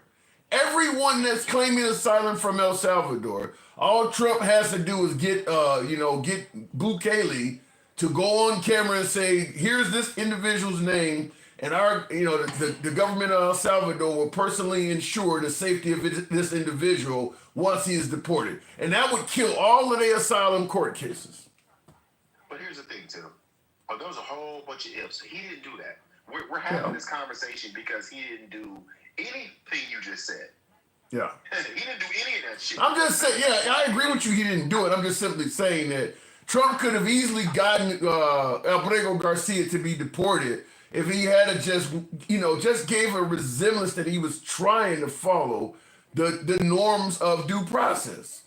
Right, but you listen, you've been saying this since we met. Sometimes, why lie when the truth will suffice? Yeah. Right? And this is a perfect case of that. This is a perfect case for that. And all of them. Everyone that was deported, because we do not know, based on how they're handling this case, that they handle any of them with integrity. Yeah. None of it. So I can't argue with that. I can't argue with that. And anybody that argues with that, they're showing their racial bigotry, prejudice, bias, or just their love, or just like, Hick Life, baby, said before I came on. I'm gonna say that every time. I'm gonna say that every time with Hick Life, because, or they're just showing that they're just in this cult of personality, because it doesn't make legal sense. And I literally have the case open in front of me. because you know when I'm in my office, I can pull this stuff up. Okay. And all I'm saying is, all they had to do is do it the right way, Yep. and nobody has an issue with it. What do they say? Don't. What do they say? You can come to the country, just come the right way. You can deport these folks, just deport them the right way. Just deport them the right way, but Yeah. they don't care, Tim. They don't care. And here's the funny part about this. They're always talking about people doing things the right way, and then we got old Hennessy Exit again on Signal Chat again. Oh, Hennessy Heck. With his wife, his lawyer, and his brother getting war plans, getting attack plans. I don't understand. I mean, it doesn't look like Trump is going to reprimand him for this to any significant degree at all. And if anybody comes on your panel and tries to excuse that away, they're not patriots. They don't care about the Constitution. They don't care about law and order. They don't give a fuck about none of that stuff. They can say whatever they want. They don't care about none of this stuff. Man, is that one of my? That is crazy. Is that E? That's wild. The young lady in the comments, I coached her. That's crazy as shit. In my comments? Yes, I coached her in softball. Oh wow. E-Dub. Okay. What's up, E-Dub? That's never happened to me before. That's my baby girl. Well, I'll tell you something. Not to get too far off topic, but I was on a cruise last year and I was in Mexico. And an African American gentleman walked up to me and was like, "I don't mean to bother you." He said, "But are you the handsome liberal?" I'm like, "Yeah." He's like, "I listen to you all the time." He said, "I live in Atlanta." So it's a small world, man. It's a small world. I felt special to have somebody find me like that. Like, really? He's like, "Yeah, I listen to you all the time." I'm like, "Damn." I mean, was in Mexico when he walked up to me and said that. Well, you lucky. Well, was he affiliated? Because if he was affiliated with anybody and they took a picture, your ass might get deported. Because you know the point system don't take much. Well, but the problem is, where are you going to send me to? I guess it would have to be El Salvador because there's no other country. Tim, they don't care. And so let's talk about what Trump said tonight. He said today, everybody can't get a trial. Did you hear that he said that? No, I didn't hear, but I've heard MAGA say it, and that's crazy. Everybody can't get a trial. Everybody can't get due process. Then what are we talking about? I mean, the irony about him saying that, based on all the court cases he's been through, and he talked about a quote unquote sham trial, but you don't think people don't deserve anything? The irony and the hypocrisy. But what about the notion that there are millions of folks here undocumented or illegally, and it would be difficult to give them all a trial, and we wouldn't be in this mess if Biden hadn't let them all in here? Bullshit. And you know what, Tim? The next time, I'm gonna try to make sure. I know you'll be on this later this week. I'm gonna pull up all of this stuff about the border bill. I mean, the border with Biden and everything that happened in the chronological order, because we keep making it seem like he did shit, and that's not true. Well, let me just say this in regards to that. Here's one thing that you hate when I say this, but I have to give Trump credit for. Trump gets out there and talks to the people, even if he's not being honest. He talks, even if he's not being honest all the time. He talks to the people in a way that makes folks feel like he is relating to you. When Biden was trying to do things that you're alleging he was doing to secure the border, whether they succeed or whether they fail, get out and talk to the damn people. The fact that he didn't talk to the people has hurt him tremendously. I mean, so he should have got out and talked to the people, and then he could have told the people that we would have given you a border bill if it wasn't for Manchin or Sinema or some other Republican politician. That's what Trump would do. That's why people like Trump, because he makes it look like he's trying to get things done, and the only thing stopping it is some of these overzealous liberals. Biden could have done exactly that. I mean, I'm not going to argue with whether or not the messaging was what it should have been, or I'm not going to argue with that at all. But that doesn't mean that, yeah, I know perception becomes reality, but the reality is he did more than he gets credit for. That's number one, for sure. And the irony, though, is there's a lot of things that happen with the border that Trump put in place before he left, too. You know, with all the temporary protected status that he gave the Haitians and then turned around and vilified them. That wasn't the first time he did it. But once again, like I said, though, you got to get out there and talk to the people, because it's like anything. If only one side is in your ear, you're going to be more likely to believe that one side. If the other side is not stating their case, like you go to court, if you don't show up, the other side wins by default. Biden and the liberals let Trump speak unobstructed for the most part. Even when Biden was in office for 4 years, Trump spoke to the people far more than Biden did. If Biden is too busy running the damn country, then find some people that can speak on your behalf. This guy is totally swaying the entire voting public because you're not talking to people. That hurt Biden bad. I just don't think that I'm gonna be honest. I don't think, and I don't even disagree with you, but I don't think you can track all the. I don't think it's very difficult to track all the lies. I think it's very difficult to track. I mean, it's very difficult because, listen, Trump would get up and lie damn near every day, and the people around him would regurgitate that lie. You got to track all those lies, man. I mean, this shit is crazy to do in the real world. It's just not something that I don't think anyone expected. But what happened with this election, and I'll say this about the election and we'll move forward, is I think the country pulled that Band-Aid off, and we saw the underbelly of the racism in this country that people don't want to see. And Trump brought that out. And people want to say it's not a thing. Tell me why domestic T groups have grown since Trump put his face into the public sphere politically. And that's not even debatable. I don't have I'm able to play devil's advocate on virtually any issue. I don't have an answer for that, because that is true. I mean, there's no denying that there's more domestic racial groups walking down streets and shit like that than there was under Obama or even the first Trump term. That has increased significantly. And I do believe it is because a lot of folks do see what's coming out of the White House and they feel comfortable with it. I mean, it's like, well, if he okay with it, we know he got our back. That's the way I'm perceiving it. Maybe I'm wrong, but I look at it as if those groups realize, or at least feel like Trump has our back. If something kicks off, he's more likely to be sympathetic towards us or even side with us on some of these issues. So they feel more emboldened to come forward. Well, and the sad part is they're right. I mean, it's not like they're wrong. They're not wrong. He's going to side with J6ers, but he's going to vilify everyone else that's black or brown. They're not wrong. I mean, Asian, they're not wrong. And they continue to excuse it. Trump has done things that you would not accept from your supervisor at your job. You know what I mean? But they accept it. They accept it, and this is where we are. It's so bad that other countries are targeting his supporters. When we think about that, China's targeting. Yeah. They're going for red states. They're going for red states. Yeah, I've heard that. Right. They're targeting red states. They're targeting him and his supporters for their beliefs. It's not like they're an ally.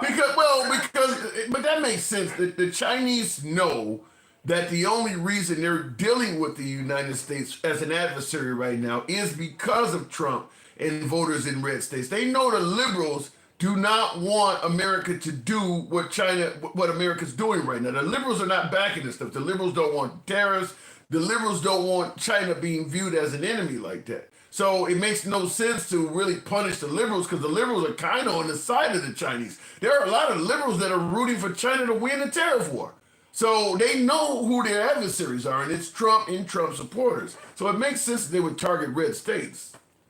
Yeah, and we're so divided that an adversary would split the baby. Yep. Think about that.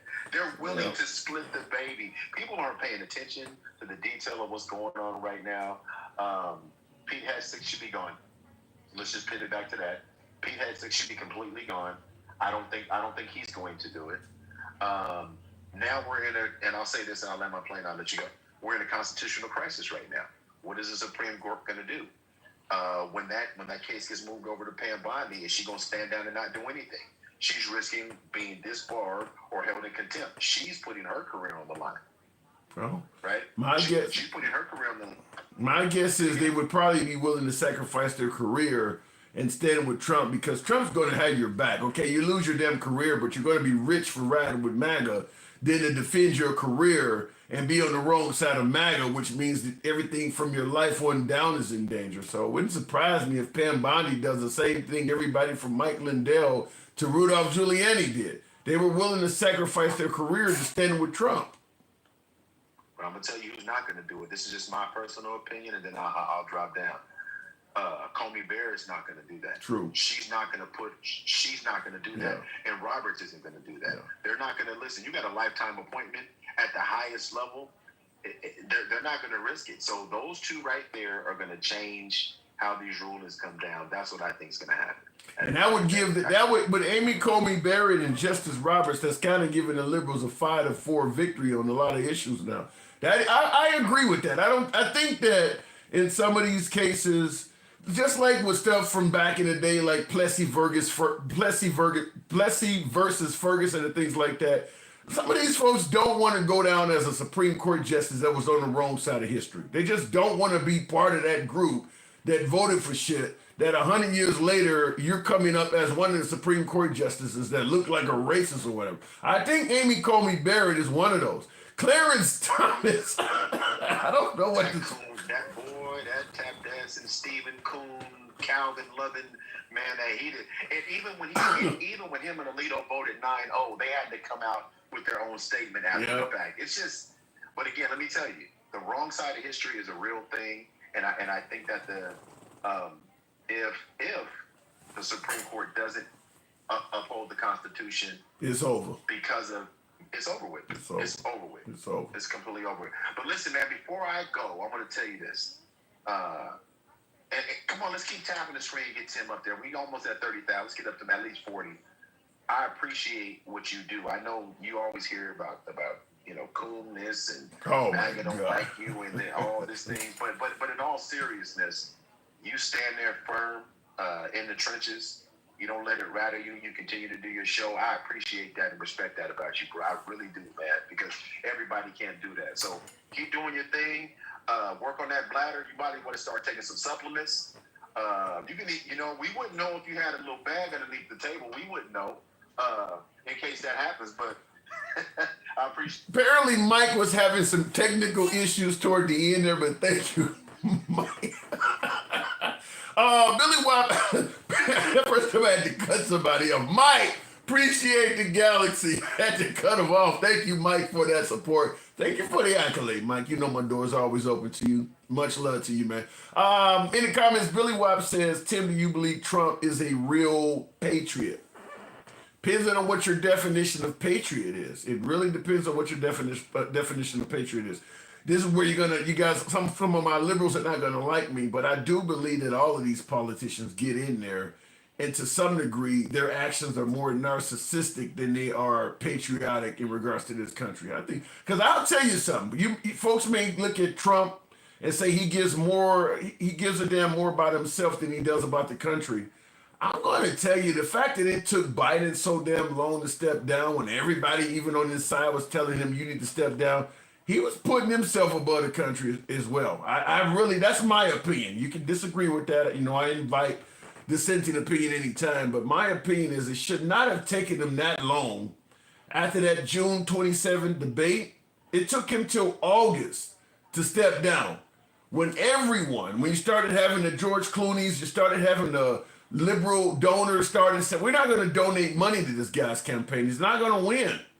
It took him well over a month to step down after that horrendous debate performance. Now, normally, it's just a bad debate. You slipped up that's one thing. But when people have been accusing you of being in cognitive decline for at least a year or more, and you get up there and perform like Biden did. Keep in mind, when the bar for Biden's performance was so low that all he did is had to come out to that debate and appear coherent, and he would have passed the test.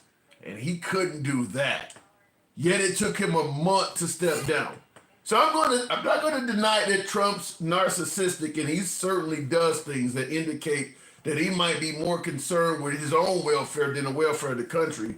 But I'm going to also play devil's advocate and suggest he's not the only one that does it, because Biden, in my opinion, was doing the same damn thing. USA, the only country where words and phrases are defined differently depending on their political views. I'm pretty sure that's not totally true. I'm certain that's happening in other countries. The world was sick in a nasty place. It was over for the blue. And I think if Trump continues on, he's going to make it over with for the red, because the Hispanic vote is we can talk about the black vote or whatever. Blacks are like 13% of the population. At the national level, the black vote is not as important. It is important, but not as important as the Hispanic or white vote. And in my opinion, is the way Trump is dealing with Hispanics, if the Hispanic vote goes as far to the left as the black vote, you're not going to see a Republican president for a while. I mean, the Hispanics don't vote for Democrats as much as the black votes does. I mean, we talk about the Civil Rights Act and things like that. Well, the way Trump is treating Hispanics now, caught up in all these deportations without due process, and the way he's treating them and talking about them, if they end up voting for the Democrats the way blacks do, it's probably going to be over with for the Republicans for a minute. A lot of these folks in Congress and Senate that idly stood by and let Trump have his way, they're going to have to answer for that. They're having to answer for it now at town halls. They're having to answer for it right now. So I understand you can boast about the Democrats losing it all in 2024. It can definitely go the other way. When you look at the liberals with the LGBTQ issues, whether you're talking about CRT or tearing down statues, whatever you want to point to and suggest the liberals went way too far, late-term abortions, defund the police, socialist issue, whatever you want to point to, they went too far to the left, if that's your opinion, and you don't see the possibility of Trump going too far to the right, then you're just blinded. But Trump is going further to the right than most Republican politicians. So if you can lose because you went too far to the left, I understand you can lose for going too far to the right. Christianity in schools, abortion bans, things like that. Some of this stuff is going pretty far to the right. So it can happen both. It can happen in both directions. Don't be blinded by the victory you got in last term. Will G says, what specific country are we at war with? The nation of Hispanics. You talk about in regards to that 1700s Enemy Aliens Act. What country, because he's using a wartime bill, Will says, well, what country are we at war with? The nation of Hispanics. That's pretty much it. The nation of the Republic of Brown people. That's who we're at war with. The Republic of Brown people. I'll go back to the box shortly. Major Boo says he has a work permit. That it's okay. He has a work permit. That's it okay, but no green card. Well, a work permit doesn't guarantee you much. I'll tell you because I had one when I lived in Australia. I was able to finagle my way, because I had a business over there, and I was able to finagle my way with immigration, bribes, whatever you want to call it, but I was able to talk to the right people and put a little money in the right place, and I was able to get they call it right to work, because you can come visit, but you're not allowed to earn an income without a right to work permit. And I was able to get one pretty quick, but getting a right to work permit doesn't guarantee you the right to stay in the country. So having a work permit in America is not the equivalent of having a green card. Because you got to assume that folks who come across the border every day, down in Tijuana or El Paso and all the places, they go work and then they go back home at the end of the evening, I guess they would have a work permit, wouldn't they? But they're not allowed to stay. So Tim, do you think Trump is manipulating the meaning of the word patriot? Yes. Anytime you call Ashley Babbitt and the protesters on January 6th, the ones threatening to take the life of the vice president, patriots, yeah, you damn right there's a lot of manipulation there. Yes. There's nothing about January 6th that shows love of country. Yes, he definitely. But listen, the word patriot has been bastardized, I guess you'd say, to mean Republican. I mean, just simple as that. I'm hanging out with my patriots. You know, in fact, they sent me these to do an ad for quite a while. These are bars of soap called Right Wing Naturals. They're bars of soap, but I'm just talking about because he mentioned the word patriot. On the back of the bar of soap, it says something like that. Right Wing Naturals provides superior American crafted personal products for men. We started this company for modern conservatives who want to buy products from a brand that shares their values. We believe that being a patriot should never be out of style. This is a fucking bar of soap. This is a fucking bar. These are bars of soap. And they have that on the back. They have that on the back.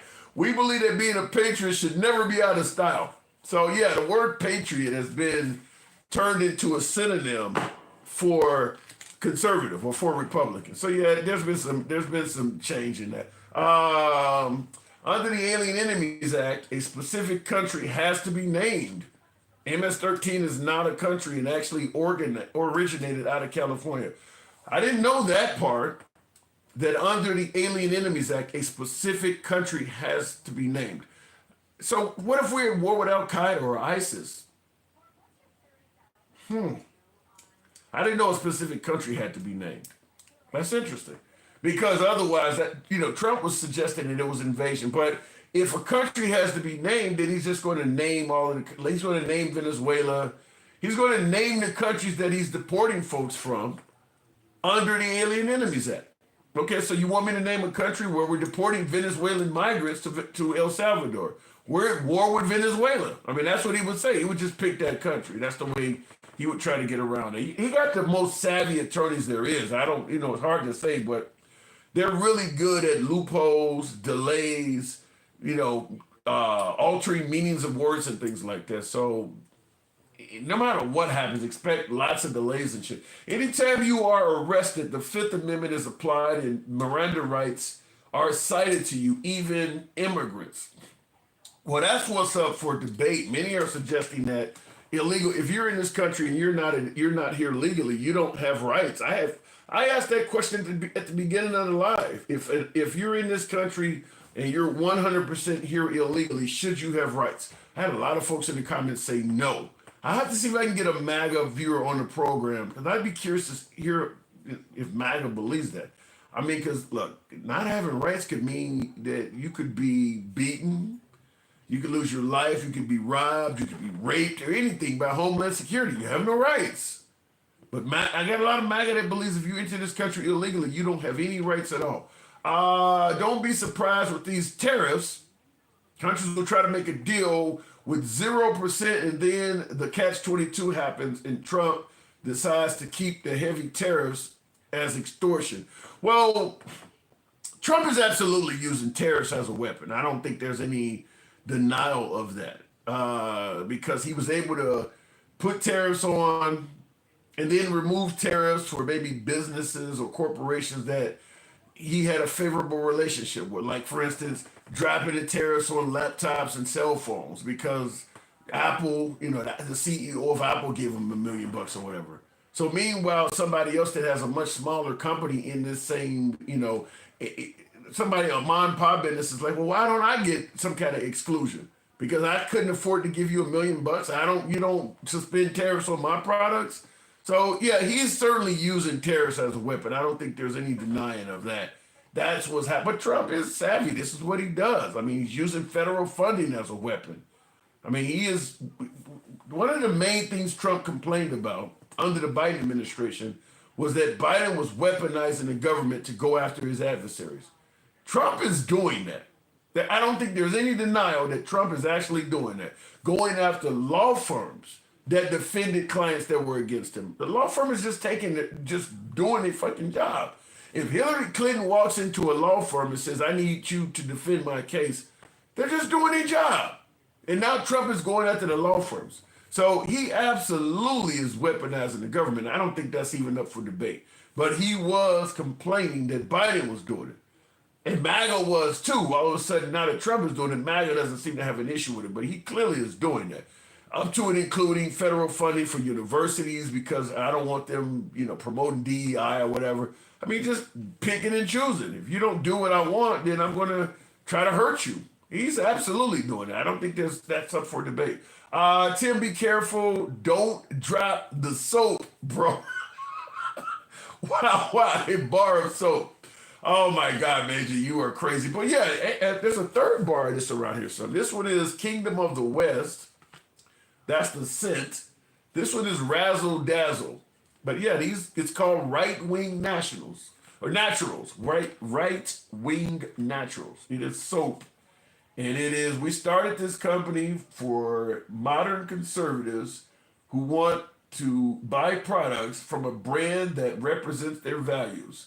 We believe being a patriot should never be out of style. So you want to smell good, you want to smell like a conservative, right-wing naturals. Going back to the box, Trump is merchandising and whoring out our country. Whoring out. You have to explain that one. How is he whoring out the country? Texas.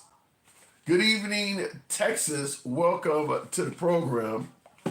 We're talking about due process. Folks are suggesting that Abrego received due process. What say you, Texas? Hey, what's going on, Tim? Not much at all.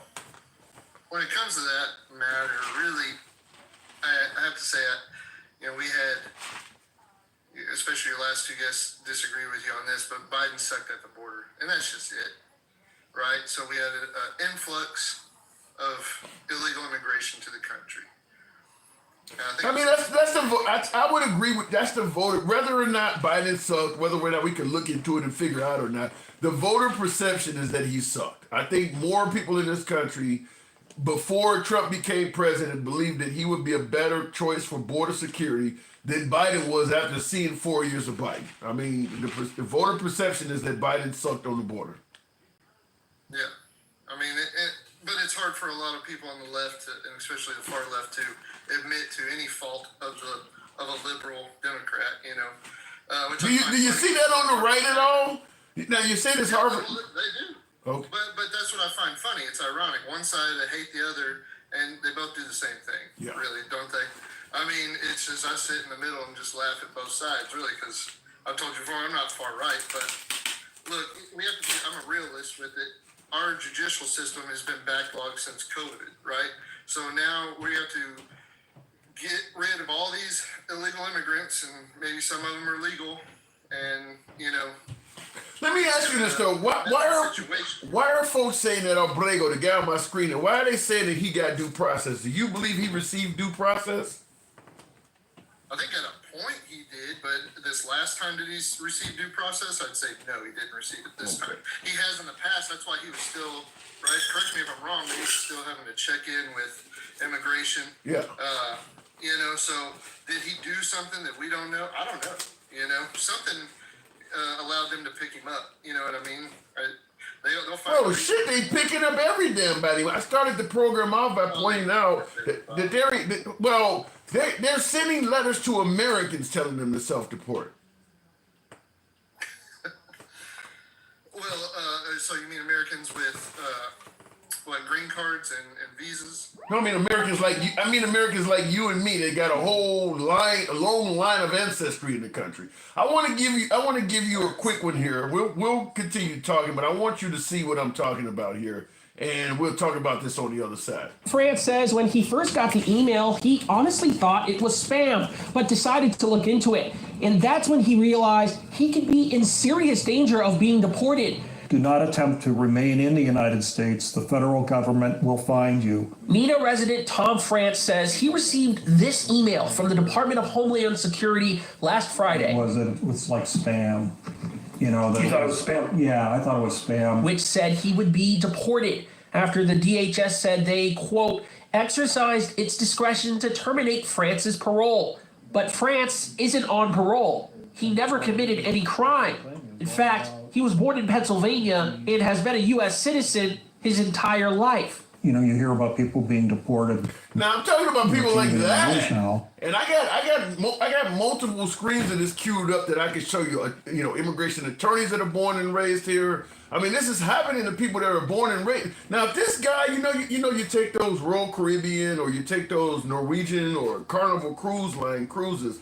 If this guy did not know that they had him in his database as wanting to be deported, and you go on an international vacation, when he tried to get back in the country, he would have problems because they got him up for deportation. Yeah, I don't know. I hadn't heard of that, so I'm learning it for the first time. But what jumps in my mind is that maybe his identity was stolen at one point. I know that can tend to happen with His identity, it was, even if his identity is stolen, I mean, it tells you what city and state he's born in. I mean, the guy has a social security. If they can find where this guy lives at, to the Senate to send a letter out to his house, they can do just a little bit of background check and quickly come to the conclusion that this is an American citizen. This guy, you can't deport this guy. He was born here. right, yeah, and that should be proven fairly easily. But yeah, I would say there's something bigger at play there that hasn't been uncovered yet, or they haven't released yet.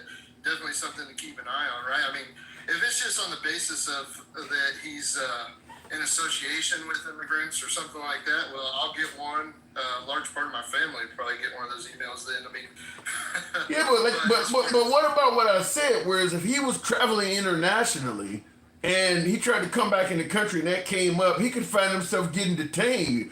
You know, depending on when he came in, you could be detained for over a weekend. You just don't know. I mean, if they can't, I mean, he's in their database as somebody who's due to be deported. yeah. Well, I mean, we don't know what would happen in that case, right? I mean, I'm not really good at. Well, let me continue. Okay, all right. Well, let me continue with this. I want you to hear this one because we say we don't know what would happen. Here's one where we do know what'll happen. A soccer coach flying home to Colorado from overseas has been detained by federal agents on a layover in Chicago. 24 hours later, his family isn't certain where he is or if he's coming home.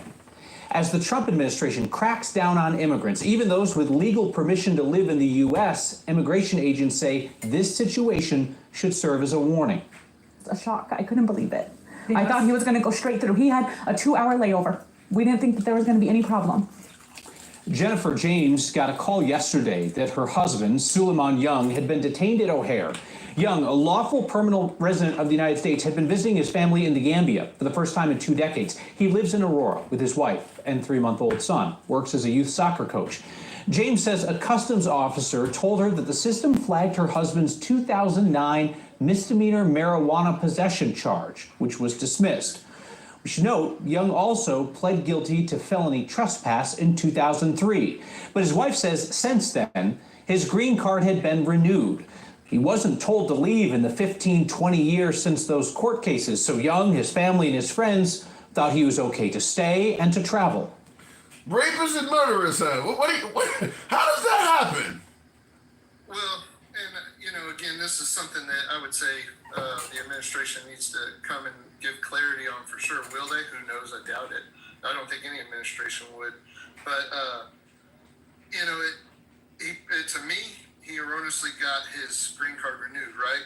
Or it's something that's the standard they're setting. That's why I say we need clarity on, right? I mean, is this what's going to get you deported now? We're going to go all the way back. Yeah, that's 16. They went back 16 years on a marijuana charge that was dismissed. I guess if we bring up the felony trespassing, now we're going back 22 years to flag this guy. Is that not it? I mean, listen, that should have been handled in 2003, but to bring it up on the man 23 years later, come on now. Yeah, I'll agree 100% with you. That's pretty crazy. But I think, again, that's in the grand scheme of things, that's a minimal thing that's happening. It's not the vast majority of stuff. Do you really feel that? Because just because they're not telling us, I see it. I don't feel it. I see it too. No, you see it because you didn't know nothing about this stuff. I would submit this to you. No, I heard about that one. I heard about that one today. Because I sit here. Look, my cousin, he owns a huge landscaping business, so he gets a lot of his employees from Mexico, right? Okay. They come here on visas. They rotate out every 6 months. And some of them were like, well, I don't know if I should come back right now because I had some, stuff in my past that might stop me. But guess what? They've done it before. They did it. They were this hesitant when Obama was president. That's something that. Yeah, but I think you are aware that if you got something on your criminal history, you are more likely to get stopped under Trump than you were under Obama or Biden. I mean, what you got away with under Biden or Bush or under this administration, they're coming at people for any little thing, up to and including making mistakes and even trying to deport American citizens. And keep in mind, like what happened with Abrego Garcia, where they didn't even get a chance to state their innocence, they just got flown out. Imagine if that happened to some of these folks. At least they're able to make a phone call and tell you what's happening to them. Otherwise, they might just wake up in prison. I mean, that's what's happening to those ones that are in Venezuela. Nobody even knows whether they're innocent or not. They never got a chance to speak. Yeah, and that's going to be the ugly side of this, right? And correcting this problem that was allowed to happen and was amplified by the previous administration is that our judicial system cannot structurally hold due process for these people.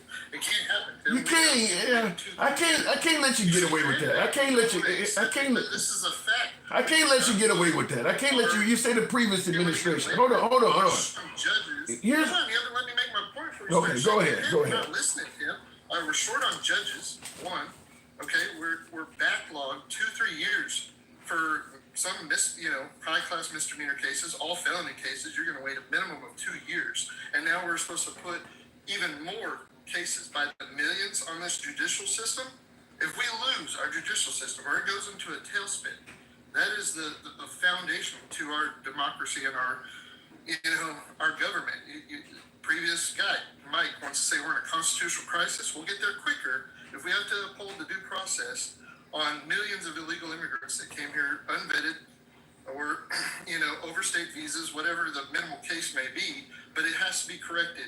And it's unfortunately going to be corrected in an ugly way because it was handled in an ugly way. Okay, here's my pushback. When you say that this is unfortunate due to what the previous administration did, it's very easy to put in a database to not fuck with somebody for something that's more than 6 or 7 years old. So that would probably exclude tens of thousands of people from ever even needing due process. Like this guy, he's been in the country for 20 years and he ain't done nothing wrong. You promised to go after rapists and murderers. Why the hell are you going after him? So first of all, type some code in the system that limits how far back you're going on people. That would exclude a lot of folks. In regards to social security numbers, you can put in the system to check anybody that's up for deportation, check their social security number. If it shows they were living in the country 50 years ago, they probably are an American citizen. Just a little bit of due diligence. When you talk about all of the mess that Biden left behind and they can't give all these people court cases, it's going to be real hard to give them court cases if you're fucking with Americans and people that shouldn't be fucked with. So first of all, start out by correcting the system and going after the people you campaigned on going after. Rapists, murderers, and bad hombres. Not some soccer coach with a marijuana possession charge back in 2009. So they're not doing what they promised to do to get elected, and that's what's causing the problem more so than what Biden may have left them behind. They're not doing it right. Well, I mean, look, you're also assuming that it's just easy to type some code in, right? I mean, we've come to find out that a lot of our Treasury Department and some of our Defense Department was still working with floppy disks and stuff with things, right? So I don't think the tech is there. I hope maybe they'll do that. Hopefully they're getting something there to do this more effectively and efficiently. I got a simple solution. Right? Because it's not helping. I got a simple solution.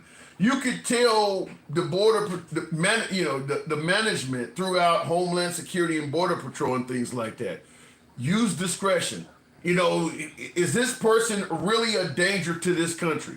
Use discretion. Or you can just flat out send out a memo.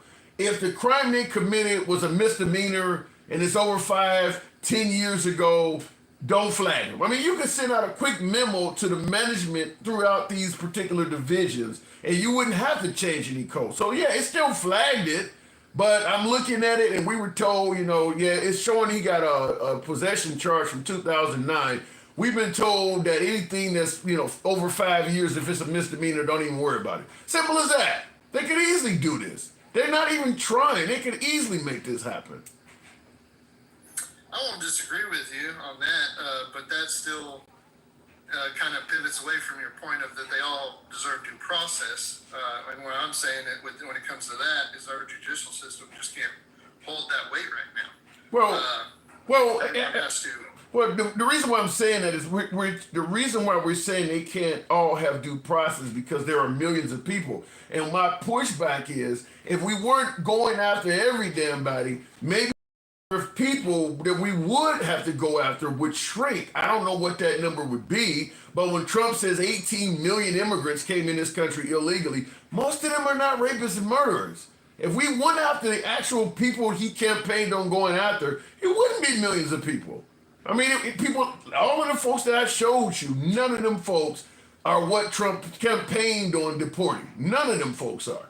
So, I mean, just. But I think the administration's made it clear that if you come here illegally, you're a criminal and they don't want you here, right? So that's where they're going to go from here. Yeah, he ran on rapists, and drug dealers, and trafficking and things like that. But I mean, his press secretary's made it clear. Holman's made it clear if you came here illegally, you're a criminal, you're getting deported. I don't argue with that. But here's the issue, though. Most of the folks that came under the Biden administration were asylum seekers. They were not people who ran across the Rio Grande or overstayed their visa and was in this country illegally. Most of the people that came in this country under the Biden administration are asylum seekers, and they literally came here legally. And them are the ones he's going after. So he's not just going after illegal immigrants. He's going after everyone. If you don't have outright citizenship, Trump can see you as a target. You don't need to be a criminal at all. You don't even need to have entered the country illegally. As I pointed out with the soccer coach and things like that. Just if you don't have citizenship, there are things throughout the Trump administration that could get you deported. And that's just not what he ran on. I would say, I would doubt that most of the immigrants that came through under Biden were on refugees status. I don't think that's accurate, really. I know that's a left talk. You think they just ran across the river? I mean, look, I've heard that they were getting flown in, right? Coming in on planes, but that's a right-wing talking point. Abbott, huh? That's a right-wing talking point. Well, that's what I said. I know that's what people say, but I know, that they were coming across the border on foot a lot because that here in Texas, you saw it on local news when Abbott was loading buses up and sending them to Chicago, New York, places like that. Now, in my brain, does that commute to add up to millions of people? No, I don't think we had 18 million come in, but I would say that we did see a huge influx. And I mean, I'll tell people right off rip that Abbott here in Texas has had his easy job as governor because he just gets to focus on the border and say, look, I'm holding, Biden accountable and had an easy job, did nothing else but focused on the border, which, sucks in my opinion. But well, in regards to your claim that you don't think most of them were asylum seekers, and you mentioned people being flown in and things like that. If you know the president, talking about Joe Biden, if he's made it legal for you to come through a port of entry and walk up to Border Patrol, say you want to declare asylum, and they're going to just let you in and send you throughout the country with a court date, why would you risk entering illegally? The border is essentially open at that point, so it doesn't make any sense to suggest that most of these people are not asylum seekers. Why would you choose another more dangerous method when you can literally walk up to a port of entry in Tijuana somewhere and say, I'm here to declare asylum, and they're going to let you in? Why would you run across the desert somewhere where you could be killed when you can just walk in with their blessing? My guess is most of them are asylum seekers. I guess because you just really don't know how they come across the border illegally. If you think that they would just come across port of entries, that would be the ideal way, but they don't. I mean, why? Why would you not do that? Well, a lot of them are ignorant to that fact, right? They don't have, internet, and our laws just pumped right to them to, hey, you can just go through. You got thousands of migrants all walking through Mexico. They're all over Fox News. They're seeing them on TV. They know this group is walking to the United States. They're going to go to a port of entry. They're going to be let in. You don't think the word got out that you don't need to run across the desert and risk your life when they're letting you in? And then, what I was going to finish and say was another large port of them come in contact with the cartels in Central and America and in Mexico, and are forced to go across, right, and forced into trafficking and smuggling which is evident across the border, and you can see it, and that's why they're not going to go through a port of entry. It's known because when Border Patrol seizes, drugs, I hope that didn't flag you or anything, but No, you're good. Don't worry about it. You good?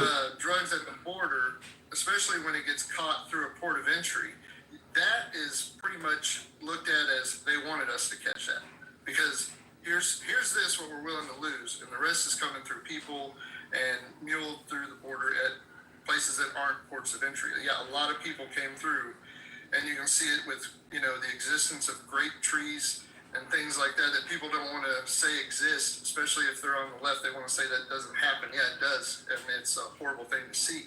So yeah, I would still say that a lot of them came through illegally. Okay. But we could go back and forth. We're probably not going to totally agree on this, but the point I said remains is that if Trump went after those type of people and not the asylum seekers or people who've been holding a green card like that, the last video I showed you, that guy's been holding a green card since 1999. If he went after the people you're talking about, the people who are genuinely here illegally, like he promised to do, he wouldn't have this huge backlog of people to give due process. The reason he can't give everybody court dates is because he's greatly expanded the amount of people he's going after, which is not what he campaigned on. I don't think I don't think he greatly expanded it. I think it's... the guy I just showed you, he campaigned on going after that guy? With a green card since 1999 and a marijuana charge from 2009? He campaigned on going after people like that? I mean, I think, with that one, and again, you're using one instance out of 10. What about the white dude from Pennsylvania I gave you? Well, I don't think there's enough on that. I think that is... Why is he even getting a letter and having to deal with that shit? I don't know. Why don't we wait and see what unfolds from it instead of saying, oh, this isn't working right. You've got let's say you've got 20 of these instances out of the tens of thousands that's happening. That's a small percentage. You're wanting perfection, Tim, and you want to say that's messed Wait, hold on. How many, okay, you can assume that any of these things that you and I find out about represents a tiny, if I show you one video, it's probably at least a few thousand of those out there. The idea that this is the only one that exists.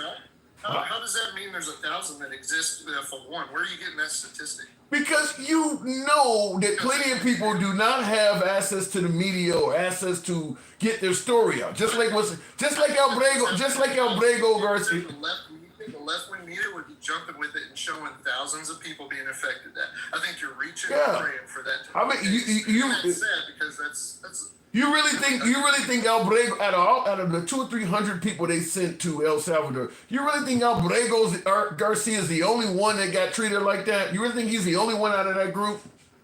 I think if there was more, we definitely would have heard from the left by now. How? We don't even know who they sent. They didn't even give us an inventory. People got missing persons reports out there. Down there visiting Albrego, so wouldn't there be more? No, they brought Albrego Garcia to a damn hotel. They didn't let him into prison to go inventory who was there. They brought him to a hotel and sat him down. So that senator don't know who's in there. It would have been televised by now. I think How? You're reaching on that for sure. You can't sit here and assume.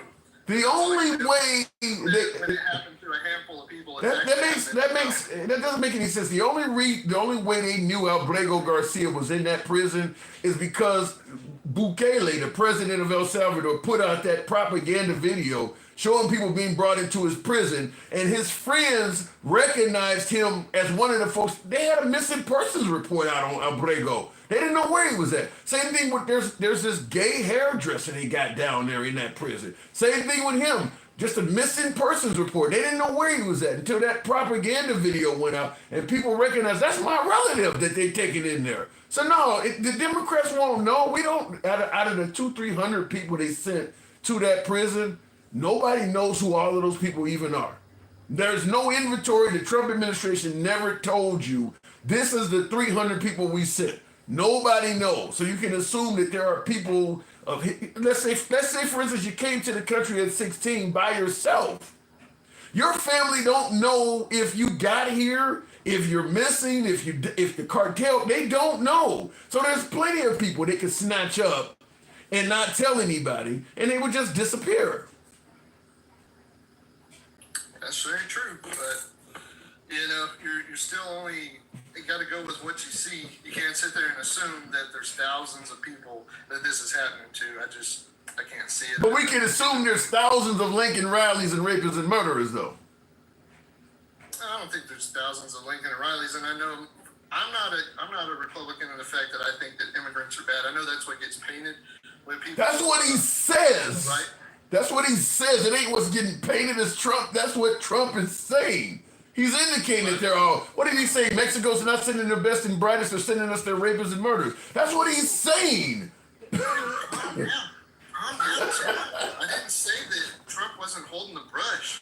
I said that's what gets painted for people like me. Calm down, Tim. I'm not excluding Trump out of painting the bad picture. Okay, all right. You go fly off the handle and You said some wild shit. You said some wild shit. That's why. All right. That's what I'm saying. And you're saying I am like that. See, that's the. I think many folks. I'm sitting here trying to say that I'm not that way, and then you hold me accountable for something that Trump said goes totally against me as a person. Did you vote for Trump? You're not letting. Did you vote for Trump? Yeah. Well, I've answered that question for you a few times. Yes, I just want for the audience. What I'm simply saying is, you're accusing the left and even myself of making generalizations, but you do realize you voted for him, and he's making generalizations on these immigrants, leading to many of them to have their lives ruined without due process. Yeah, I understand. And I've told you why I voted for him. If you don't remember why, I can remind you, but I didn't vote for him on immigration. Okay. Do you think what he's doing to these people is wrong?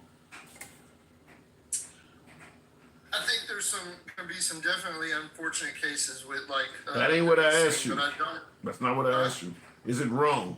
Well, can you let me get there? God. You said unfortunate cases. You started out with bullshit. Go ahead, I give you the floor. Unfortunate cases. I'm actually being honest, and you're telling me I'm bullshit. But you said unfortunate case. Go ahead, man. Go ahead.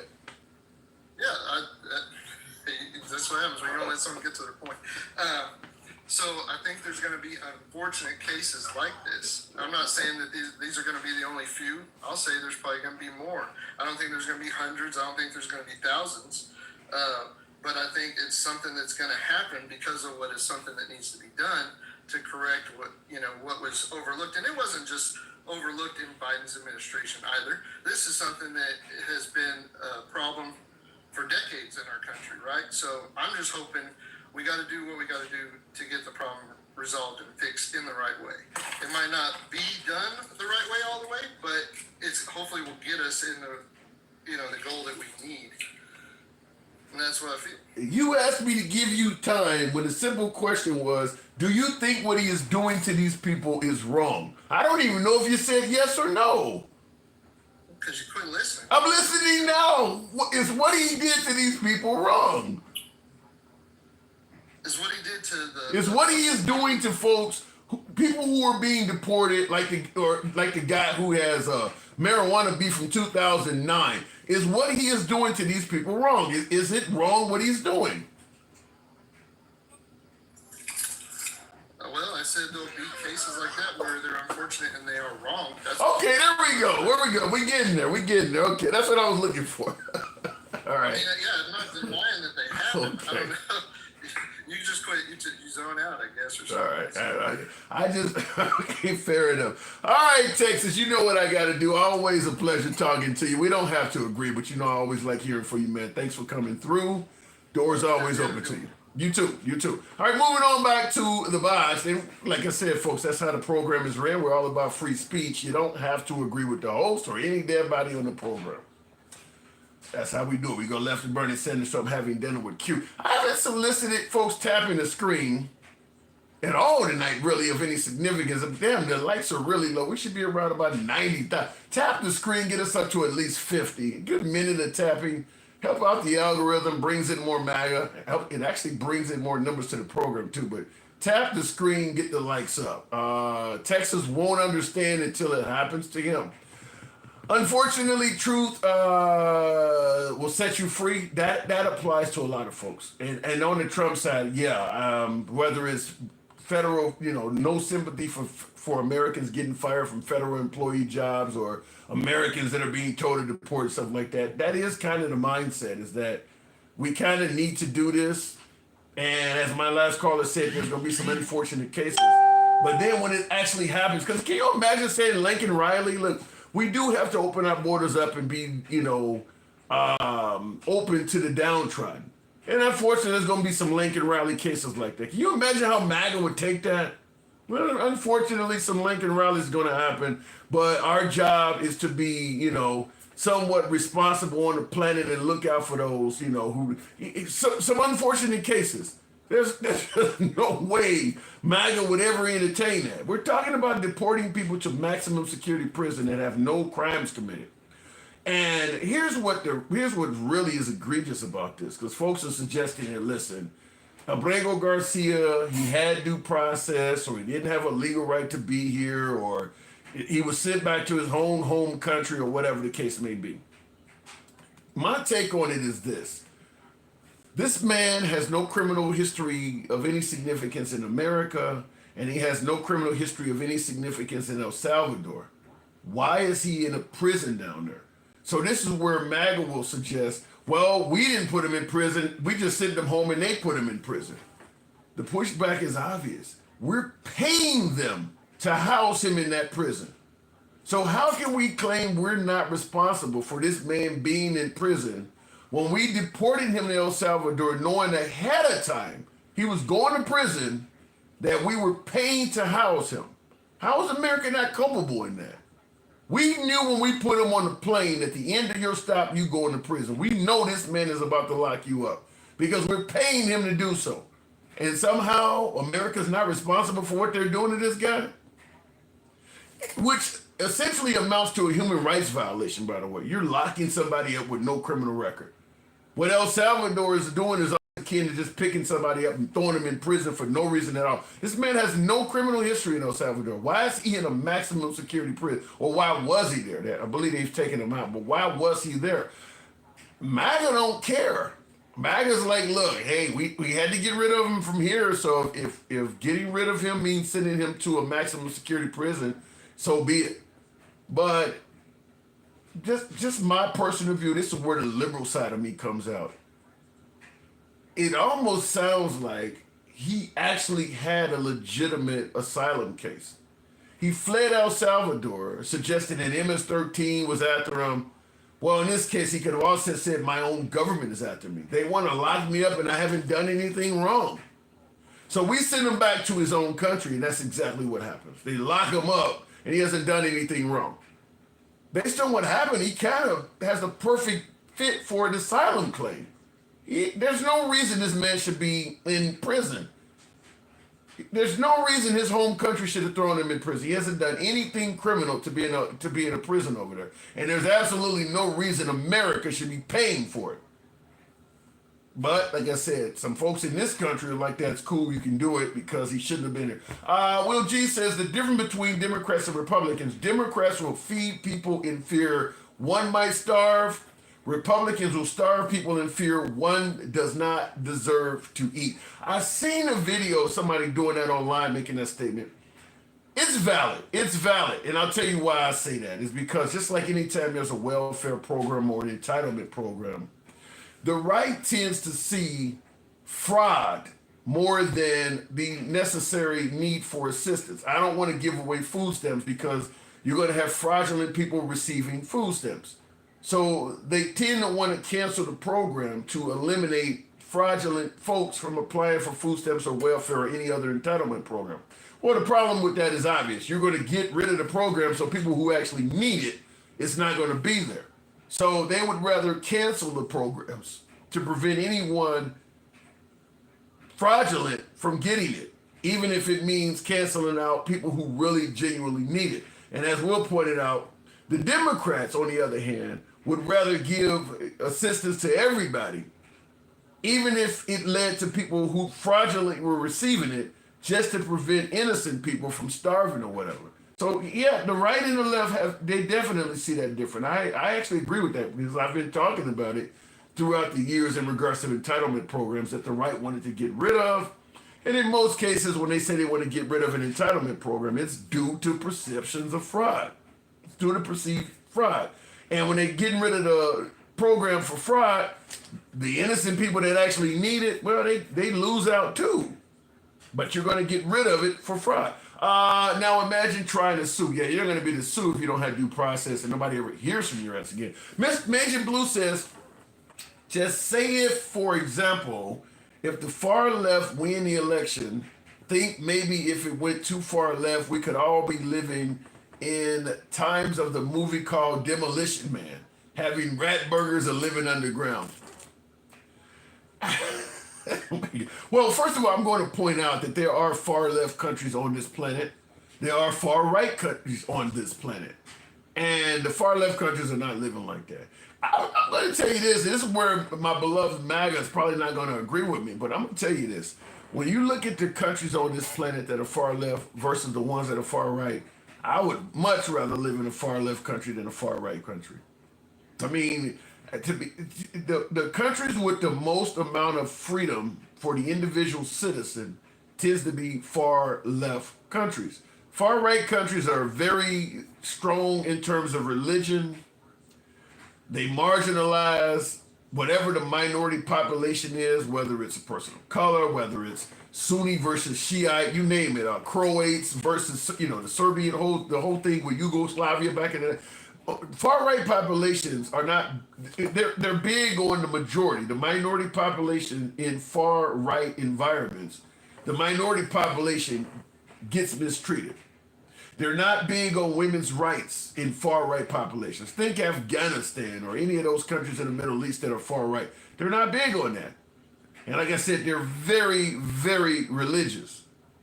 Far left, Denmark, where you can pretty much be anything you want to be. You want to be gay. You want to have sex in the street. You name it. I mean, it's just a free for all. It's a far more free country. And countries, I'm talking about many of them that are like that.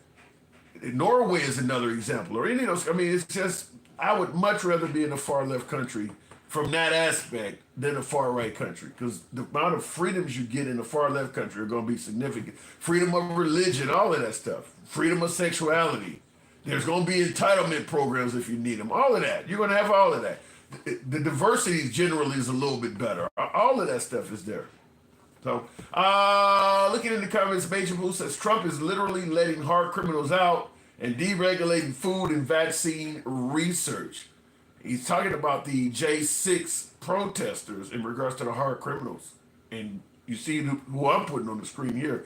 TK, thank you for the super chat. You don't get MS-13 tattoos for no reason. Couple pushbacks on that. First of all, if they were only deporting people with MS-13 tattoos, we might have a little bit more of a conversation. I just showed you 3 cases, and I could show you more. And none of these people, I don't think any of the folks that I showed you have a tattoo on them at all. 2 of them are American citizens.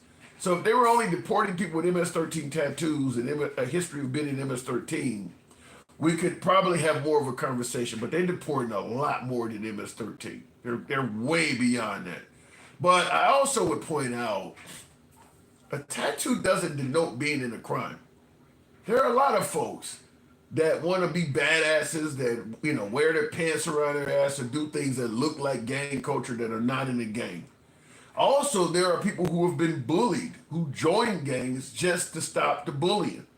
Everybody who's involved in a gang is not going out committing major felonies. It's just not happening that way. Many of you folks have probably grew up with people that were involved in street activities. Maybe you're going around tagging bridges or spray painting some shit, or just smoking when you're too young to smoke just to look cool. Every gang is not, and that's up to and including MS-13. I don't buy that every MS-13 member, as some have suggested, had to take a life to merely get initiated into the gang. I have never heard that anywhere. And there are plenty of studies on MS-13 gang members. I've never heard that every single one of them has taken a life before. I've just never heard of that. Not surprised. MAGA ain't shit, says Will G. 90% white, just like in the case of Manifest Destiny and slavery. It's a necessary evil for whiteness. Yuck. Is MAGA 90% white? Is it that high? He's saying MAGA is 90% white. Is it really? Now, I've been to a Trump rally. It was over 90% the time that I went. But is that true? That MAGA's 90% white? Let me go back to the box. 90%. You think it's that high? Exactly. A lot of them are forced into gangs. That's why they run. Yeah, there's a lot of reasons you could end up with an MS-13 tattoo. I just believe that due process could help out some folks who really need it. Just shipping. And by the way, even as I stated too, having a tattoo in America is not a crime punishable by prison. It's just not. So even if they have a tattoo on their body, I just don't buy the notion that alone should be an excuse to send them to prison. This guy, Abrego Garcia, he has a very, very little on him to be justifying putting him in maximum security prison. I haven't heard any. They're bringing up he had a accusation from his wife that he beat her in 2001 or 2021 rather. Maximum security prison for that? Nobody goes to prison for that. You got to damn near kill the bride. Nobody goes to prison. It's incredible. They're all about talking these brown and black gangs, but let it be an Italian gang trying to leave the mob for a better life. They would be sobbing, talking about let them in. Well, you know how to hit them in the gut. Listen, I don't disagree with that. That if you had a gang that was primarily Caucasian, the mindset would change. Because I tend to believe the same thing on January 6th. If the participants of January 6th were primary people of color, I don't think the mindset would have been the same. They certainly would not have made an album with Trump or a song with Trump. Let me go back to the box. Dencal, good evening, or welcome to. I got MAGA Reacts rather. MAGA Reacts. Why are so many people, when he promised to deport rapists and murderers, why are so many folks that have done little to nothing getting deportation letters? I mean, they're still illegal. No, they're not. I just played videos of actual American citizens getting letters talking about you need to deport. What do you mean? There are American citizens that were deported to El Salvador, is that what you're saying? No, American citizens are receiving letters telling them they have to deport, and they're being forced to have to clear it up with ICE, scaring the shit out of American citizens. I mean, that sounds like an obvious mistake, and it shouldn't be a problem. Well, if you deported and getting a random letter in the mail are far apart, especially if we're talking about El Salvador. No, but here's the problem, MAGA Reacts. If you're coming back home from a different country, or let's say you even get pulled over by the police, and it's flagged, you get pulled over by the police, particularly in a right-wing state, and it's flagged in the system that you are up for deportation. I mean, even though it's an obvious mistake, they got to follow up on that and clear that up. So you might be a bit late coming home, might be days late coming home. You don't know how long it's going to take. It's a major issue. They got you in the database as up for deportation, and you're an American citizen. I mean, there's always been an issue. It's not something new with Trump. That's always been an issue with our system. It's not perfect. That's why a lot of people don't even trust the elections, because we don't know who's a citizen and who's supposed to be voting and who's not. I don't recall this being a major. Not perfect. Everyone thinks everyone in America is on the database somewhere. Most people aren't. I don't recall this being a major. You said it's not like it's something that started with Trump. I don't even remember hearing about this shit under Trump's first term. This is new, MAGA Reacts. This wasn't happening under Biden. It wasn't happening under Obama. It wasn't happening under Trump's first term. It's the fact that Trump has got incredibly aggressive in deporting people. This stuff wasn't happening like this. No, the shit was always happening. And Hughes just found something he to attack Trump with. Especially since he's, his biggest achievement is how good he's doing on the border. They found a little, kink in the chain, and they're attacking it with their full force.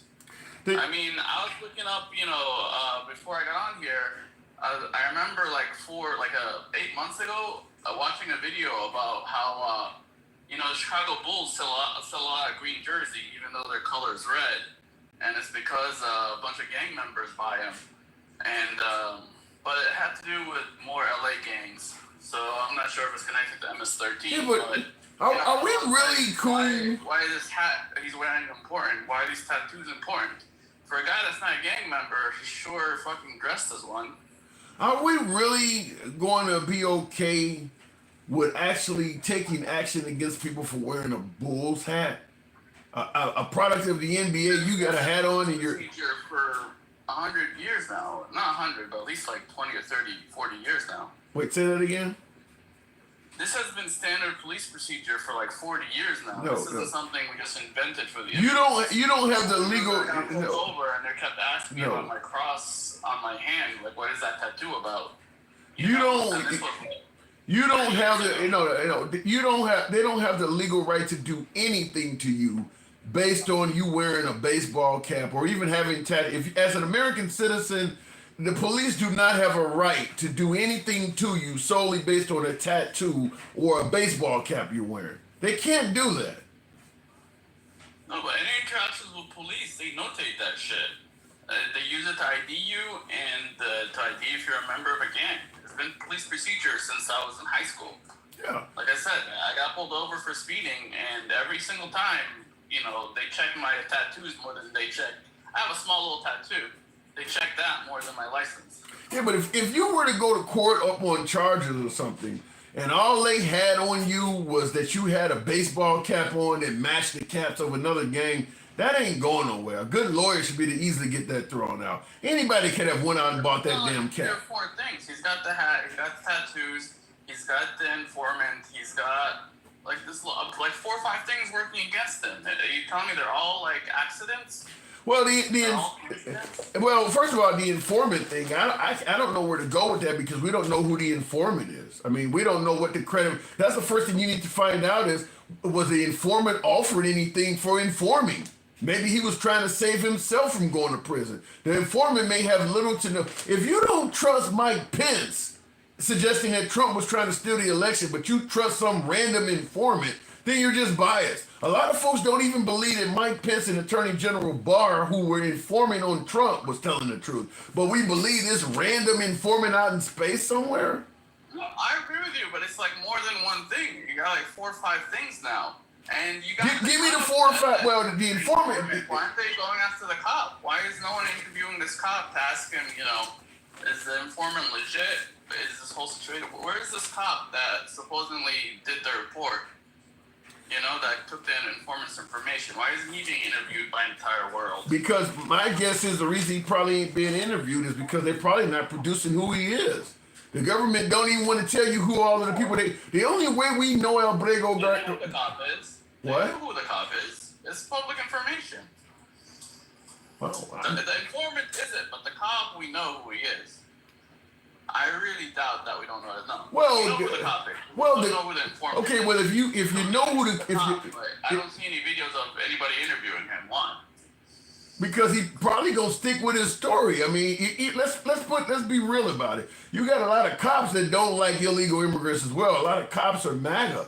So right now is a perfect time. If you don't like these brown folks, it's a great time to be in law enforcement, Homeland Security, a local beat cop, working for ICE. It's a great time because you can do a whole lot to these people with little to no accountability. If you say an informant told me this person was MS-13, ain't nobody gonna ask you any questions about the informant. So you can make up shit. Look, I agree with you on all this shit, except, this is a deportation case. If it was like life in prison or even a year in prison, I'd be like, yeah, but, it's not enough to incriminate anyone, but this is not criminal court, this is immigration court. Why is this man in prison though? What has this man done to justify sending him to maximum security prison? Why is he in prison? Nothing. He just needs to, he should have been just deported to his country. El Salvador should just release him. So, leave him, release him to his country. So is it safe to say that America did him wrong?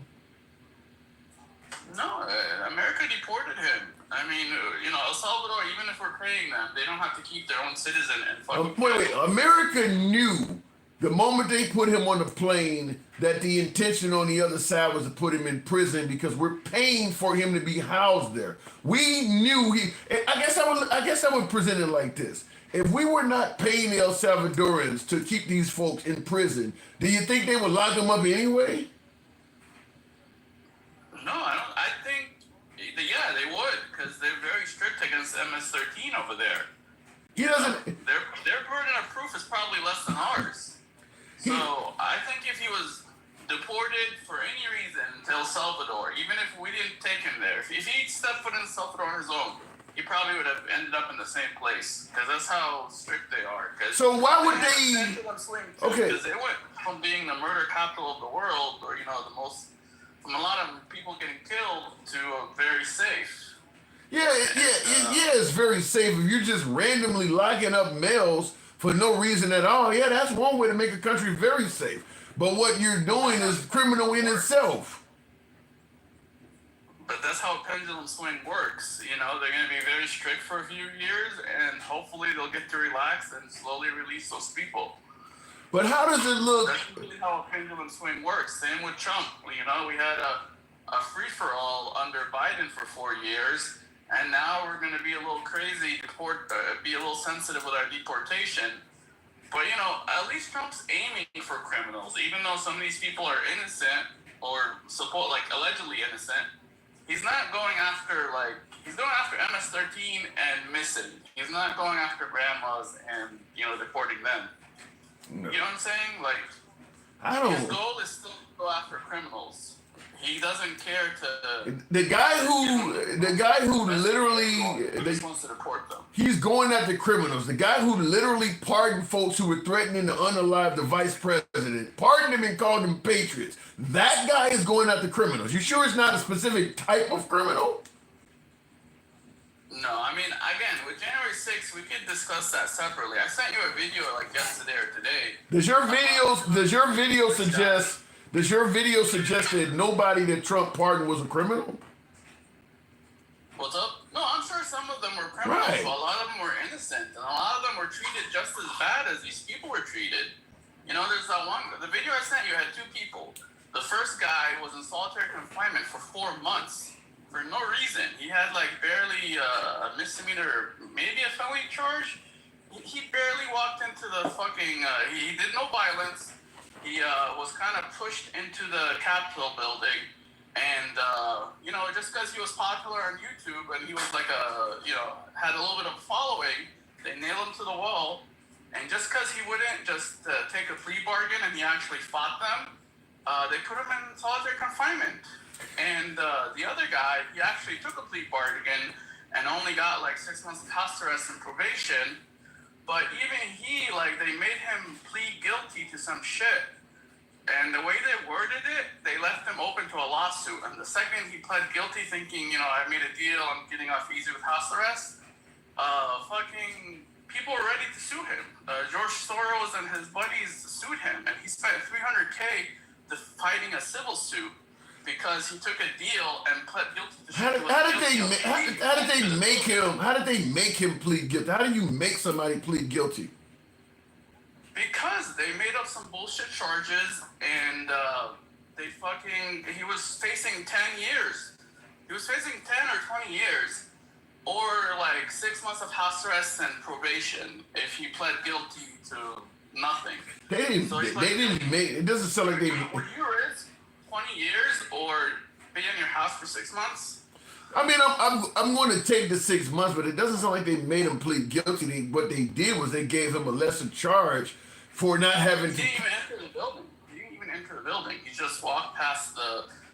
He walked past the. Let me just say this. I have what makes this difficult is that you and a lot of MAGA talk about how wrong these people were treated, but you have no problem doing this to Albrego Garcia, and then you talk about how some of these folks didn't even enter the building in the same conversation that you're calling Ashley Babbitt, who did enter the building, a patriot. So I don't know what to believe, because if you want to say somebody was on the line. I just said her murder was a little bit. Trump calls her a patriot, and he calls the cop that took her life a thug. So some of the language you guys are using is so backwards. I don't know what to believe. If it was only she was a veteran and she was a soldier. Who gives a fuck? You know how many veterans and soldiers are in prison? How they saying nothing? But most A veteran. patriots served their country, and they sacrificed a lot. He was a patriot even before. Wasn't Timothy McVeigh the one who blew up the Oklahoma City bombing? Wasn't he a veteran? I mean, is that you wait till this person tried to kill somebody to call him a patriot? She's not she wasn't a patriot. She didn't kill anybody. She got killed. She didn't kill anybody. She didn't hurt anybody. We don't know if she was on her way to do it or not. We know she was destroying property and climbing her way throughout the building. What was he supposed to do? Was her actions patriotic? Is she, out of all the folks, like you're talking about? Going through a broken window, you think that deserves to be shot? If you break the window, I guess, but she wasn't threatening anyone's life. If you're standing on the other side and you've taken up arms and the person breaks a window and they're climbing through, what do? You just let them through and hope for the best? I mean, if it's a public place like that and it's a protest where nobody has gotten hurt up to that point, there's no gunshots up to that point, they're very lightly armed, if armed at all. They barely. So what you're saying is let her through and hope for the best. No, it's not about hoping for the best. Wait for her to actually come after you before you shoot her. Right. Let her through. After she came through. Right. She had a gun. He actually came toward him, then he could have easily shot her then. You're saying exactly what I'm saying. You're just calling it something different. Let her through and hope for the best. Hopefully she don't come at you. A million times. I get her aside. There were still a lot of people there mistreated. Just like Trump, I'm sure he's gotten a lot of MS-13 people deported. I'm not arguing with you about them, but he Yeah. Fuck, these people should be deported, period. I just, like I said, to me, the credibility gets lost when you defend those folks on January 6th and then talk about the illegal immigrants need to be deported, but you view these people as patriots. You say a lot of these people didn't do anything in January 6th. You don't think a lot of the people being deported didn't do anything either? Well, they at least looked. No. I mean, this guy had at least 5 things. No. With MS-13. I'm telling you, some of these folks didn't do. I mean, some of these folks even had green cards. They didn't even come in. They were not even in the country illegally. Some of these folks have done nothing at all wrong.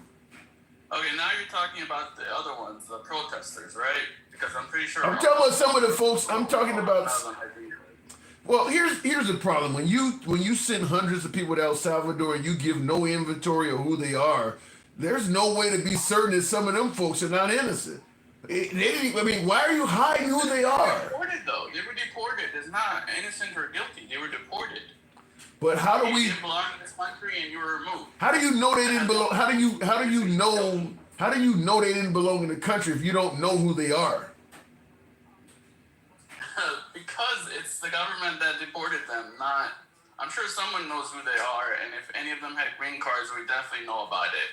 Yeah. They would have some sort of leaker or something. Yeah, the same someone is calling Ashley Babbitt a patriot. That someone knows who they are. You trust that someone? No, he isn't doing this all himself. You guys act like Trump picked out every one of those 200 people and had them arrested and sent them overseas to El Salvador. Trump is just telling people to deport MS-13, and this is what our fucking justice system provided him to deport. He the one on. This is the result more of our shitty justice system than anything. He's the one on TV sitting next to Bukele talking about the man's domestic violence beef from 4 and 5 years ago. He's put himself at the top of this. Because the rhetoric helps him. The rhetoric helps him keep people from coming here illegally. And the rhetoric helps him in a lot of ways. It distracts from this bad economy. It fucking helps him in a lot of ways. You said it detracts. What have we been talking about the last 4 days? It detracts from this fucked up economy, huh? Oh my God. At least you admitted it. MAGA Reacts, I gotta move it up. You said it detracts from this. Watch those videos I linked you. I don't know if you saw them. There's 2 guys talking about how they were treated. The guy costed $300 grand for accepting a plea deal. The civil lawsuit, just defending himself from the civil lawsuit, $300K. I gotta look it up. I haven't seen it. I've been busy They with got it, but fucked over more than these people in El Salvador. all right. But as you rightfully point out, it helps detract People us. were in jail with like 80 other guys. This guy was by himself for 4 months in a room. He was supposed to be given a phone call every 7 days. He didn't get no phone call. He got no contact with anybody for months at a time, just getting his food and a fucking cube to look out of. Shit, you got some And of this those. is America. You got some of them. Salvador. You got some of them immigrants like shit. Sound like they treated them better than me. I gotta go though. Okay. All right. At least he did admit this distracts us from his bad economy. Wow. So I mean, he was honest. I gotta give him credit at the end. He been honest. He's not trying to sugarcoat Trump's economy. Simple question. Does belonging to a gang break the law? No, it does not. No, it does not. Fact is, we are treating immigrants different than we are Americans. And I don't know if that's constitutional or not. I know how MAGA feels on it. I know how the liberals feel on it. It's probably going to be up to the Supreme Court to speak on it. But if you are an immigrant, can you be, I think the answer is probably yes, though. You can be held accountable, at least from a deportation standpoint, for doing things that would not affect an American citizen at all. I don't know to what level, though, because Trump is going at the people who wrote books, attended protests. I mean, he's way down in the weeds. We're way off of the beaten path of rapists and murderers. Now, when you spoke out on behalf of Hamas, somebody who has no access to Israel, no intentions of going over there, well, you spoke out on behalf of them. I'm going to deport you for that. I mean, so I would think that you can be held accountable for some shit that an American citizen may not be held accountable for. But when you start talking about tattoos and stuff like that, or wearing a Bulls cap, that's way down in the weeds. That right there is way down there. I just, hopefully the Supreme Court sees that one. I mean, they're literally bringing up that the man had a Chicago Bulls cap on. Damn. That one's crazy to me.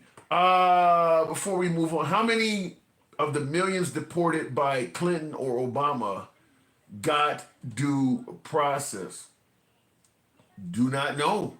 Do not know. In the D.C. probably was when nobody complaining. I think the issue with Trump, and I'm a big fan of securing the border. I don't have any problem with Trump securing the border. I think what makes Trump get more attention, two things. First of all, everything he says is not true. That's the first thing. Saying a lot of shit that's not true is going to attract attention to you. Second thing is bragging about it. Obama was more of a just do it kind of guy. Yes, he was separating families at the border. Yes, he was deporting a hell of a lot of people. But he wasn't on TV bragging about it. Trump is bragging about the misery because he believes it is a deterrent to coming here illegally. So, I mean, just like the whole firing federal employees, which people bring up that other administrations, the Clinton administration fired federal employees, but they didn't go on TV with a chainsaw like Elon Musk and smiling and stuff. So if you can do what needs to be done, even if it harms Americans, but when you start appearing as if you're happy to do it, that's when you draw problems. Let's say, for instance, somebody broke in your home. You have a right to defend your castle. So you use a firearm and you defend your home. If you're bragging about taking the life of that person, just going around it, you might encounter problems you normally would not encounter. If you just maintained a stoic look and stated, look, I had to do what was right by my house. I didn't know if he was that's one thing. But when you come across as if you were happy this person broke in your house so that you could take their life, you may all of a sudden start hearing from prosecutors. They may come up with some shit. You seem like you like killing. Trump seems like he likes misery. He likes delivering misery. So that causes problems. And that applies to also to folks who often ask, well, why do everybody hate this guy? Why do you have TDS? He seems to like being awful to people. It's going to attract that. Will G says they're all about taking these brown and black gangs. Oh, I saw that, but yeah, and I agree with that. I did see that. I want to make sure I didn't miss something else. Oh, Majin Blue. Wow, thank you. Tim, it was really bad when you were talking to Mr. Texan. That was bad as it was in Congress. Oh my God, damn. Oh my God, LOL, answer the damn question. He didn't want to answer the question. I asked a simple question. Are we doing some of these immigrants wrong? And he was, well, there's some unfortunate cases, and yeah, he was dodging it. Major, thank you for the support. He was dodging it. And I followed up by simply saying, can you imagine if we said, look, with people like Lincoln Riley, there's going to be some unfortunate cases? That would be awful to say that. Sending people to prison potentially for life, that's an awful thing to do to people who may not deserve to be there. Major says if it was reversed and straight out of Compton, Trump wouldn't do shit. Yeah, what he deport? No, I mean, look, a lot of this stuff is racially charged, just like the whole. And I'll go to the box after this. What is the guy's name? Austin Metcalf and Carmelo Anthony. The only reason that case is making so many rounds is the racial element. If Carmelo and Austin were both black or both white, you would not have heard of that case unless you lived in Frisco, Texas, or in that area somewhere. It would not have made news. Also, if Carmelo Anthony was white and Austin Metcalf was black, the same folks making the arguments would be reversed, or at least the majority of them would. Majority of them folks would be on the opposite side of that argument. If Carmelo Anthony was a white guy that got stabbed by Austin Metcalf under the same circumstances, Metcalf went and sat down, Carmelo asked him to leave and apparently touched him in some form of a way, and all of a sudden Metcalf was like, if you touch me again, you see what happens, and Metcalf stabs Carmelo. A lot of the same folks demanding Carmelo Anthony spends the rest of his life in prison right now would be saying that Metcalf fucked around and found, or Carmelo fucked around and found out, and he should have never put his hands on anybody. It would be completely the opposite. It would be exactly the reverse of what it is now. So some of these things do have racial elements, and what's happening with the illegal immigrants is a perfect example of that. A lot of that's racially charged. The Fifth Amendment says no person shall be deprived of life, liberty, or property without due process of law. Person, not citizen, is what Starch Manning is rightfully pointing out. Well, and I agree with that, but here's the problem. When you've been telling folks for months, if not years, that these immigrants are poisoning the blood of this nation, that they are vermin. That's not a person, that's an animal, that's an insect, that's a roach, that's a rodent. When you're calling folks vermin, it's removed the human element from them. So it's a lot easier to convince people that it's okay to treat them like animals, because that's what you've been calling them for the last several years. While I agree with what you're saying about the Fifth Amendment, a lot of folks don't see them as human. They don't see them as human. Poison in the blood of this country. They're vermin. They gotta go. What do you do with vermin? You call Orkin or somebody. Exterminate them. They don't see them as human. So it does make it a bit easier to do that. Once again, in the comments, Will G says,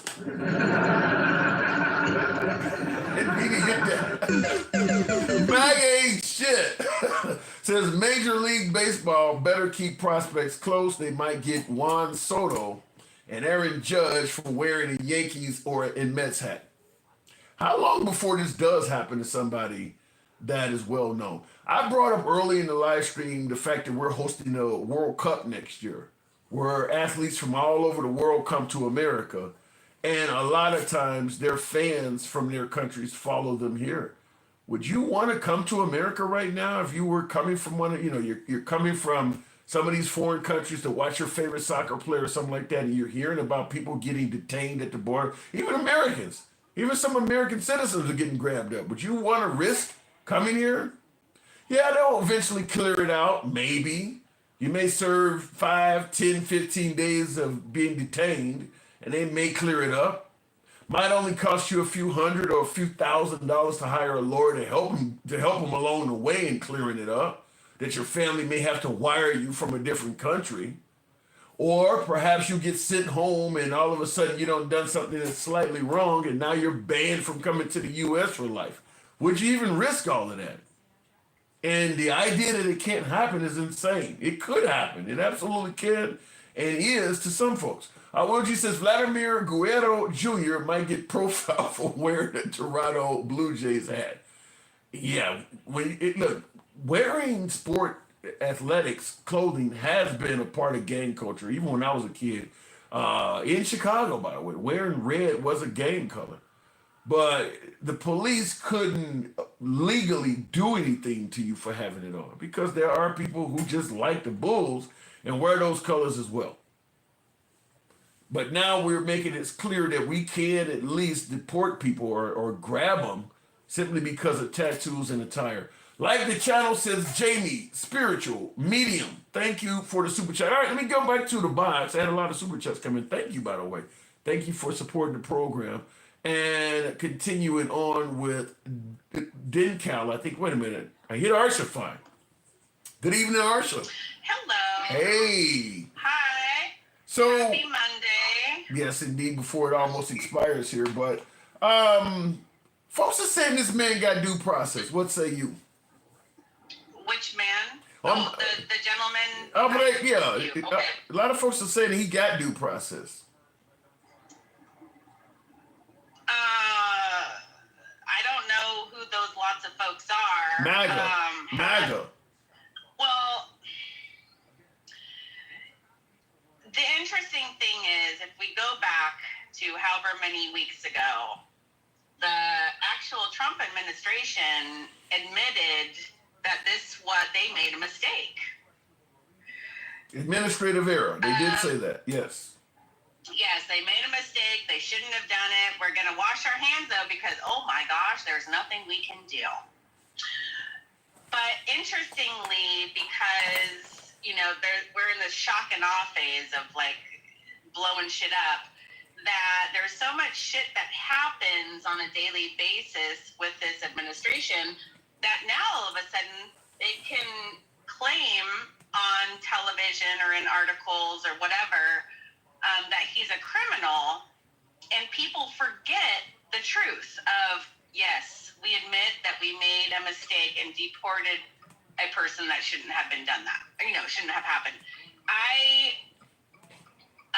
It is a amazing tool that Donald Trump and his administration have, because if there's so much shit, if there's so many balls flying, they're never going to remember the one, I know, but you said they admitted that they made a mistake. I question whether they made a mistake in deporting him. I mean, they are admitting it's an administrative error, but go ahead. Well, they admitted that they saw that he was not to be deported by a immigration judge. Okay.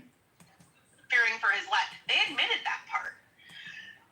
I believe they knew that when they deported that guy, and they just assumed they could get away with it. Because only way. And I am 100% with you, Tim. Yeah. They didn't give a fuck about him. They were hoping, he would just get, forgotten and all the stuff. Which means it was not an error. Yes. So what I want to say is, for all of the human beings in the United States, one, I was very surprised and happy that the Supreme Court on Saturday was like, no, you cannot deport anybody that you have in Texas that are Venezuelan without their due process. That is unconstitutional.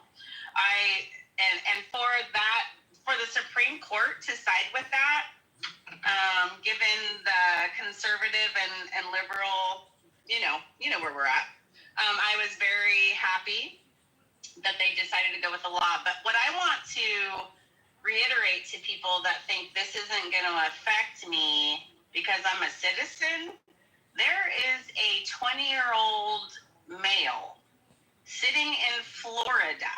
And again, there's so much shit happening that it's too much to read. But there's a 20-year-old male. He was a passenger in a vehicle. The vehicle was pulled over. for a traffic violation. It wasn't anything criminal of any sort. Okay. ICE came, took the young 20-year-old because he didn't have an ID on him. Do you need an ID on you when you're a passenger? No, you shouldn't. But they were going to deport him. He was claiming he was a U.S.-born citizen, born here.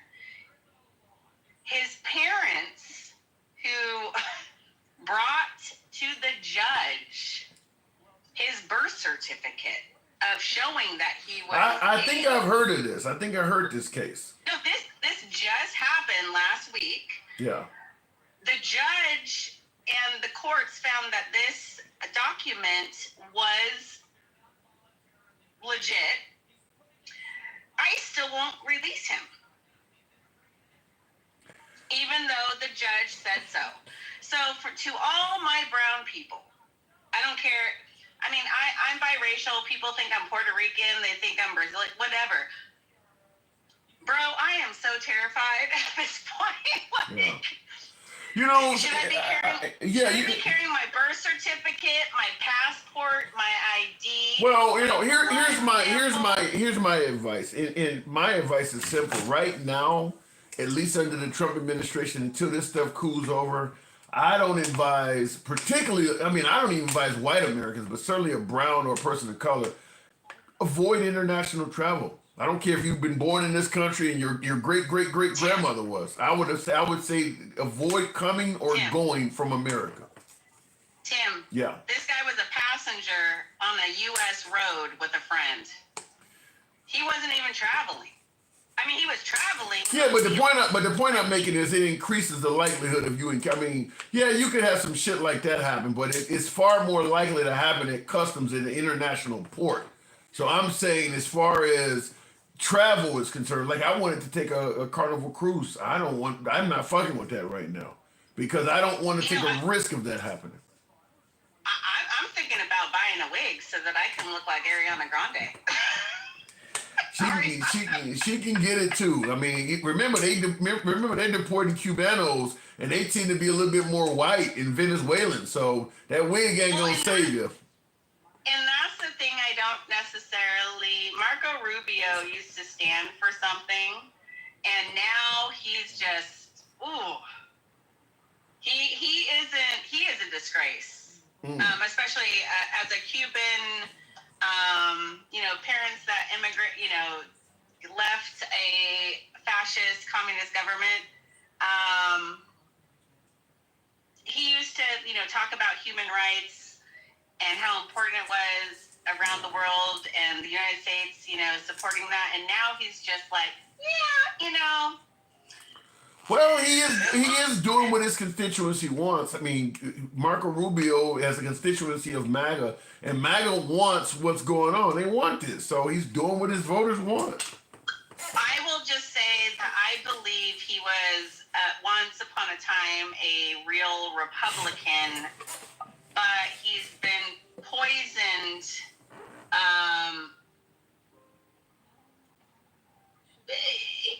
It's kind of like survival of the fittest, kind of like what some of these senators and everybody are saying is like, we're so terrified.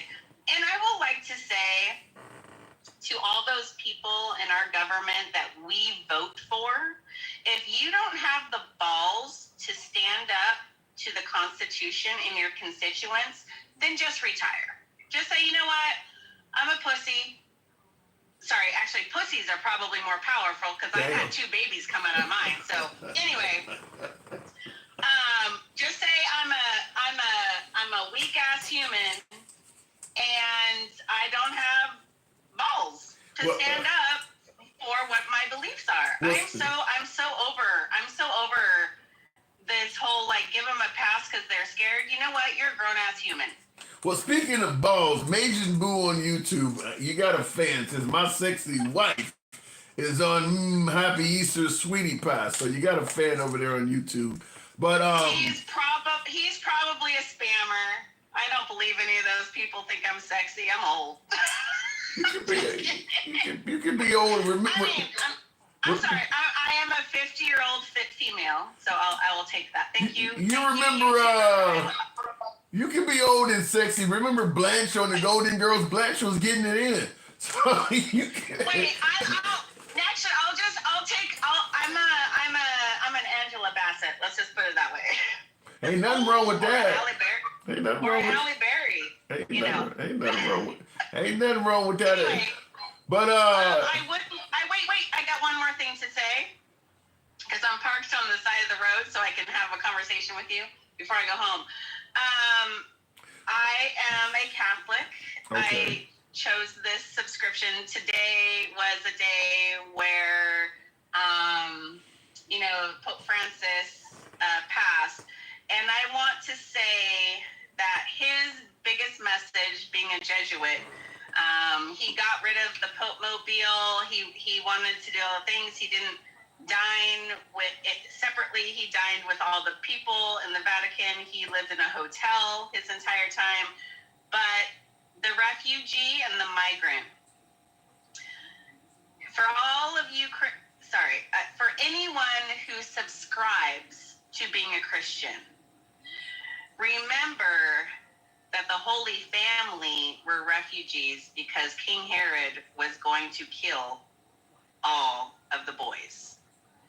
And the strangers let in Mary and Joseph. So that is, I believe in my heart of hearts, like I've never been a Pope fan, but I do believe that him sitting down with trans people, him washing the feet of Muslims, him trying to have an interfaith relationship, him calling the only Christian church left in Gaza every single day at 7 to pray with them and ask how they are. well, I'm hearing Will G on YouTube said that Trump is likely to handpick the next pope. You think there's any possibility of that? Well, for one, I think that the gentleman needs to watch Conclave to understand how it happens, because I can guarantee you, Donald Trump is not going to be in the room where they cast their vote. You need to be a cardinal. No, you don't. I mean, he ain't in a room with the Supreme Court either, but he making shit happen. I mean, there's ways of getting in contact with people in that room. No.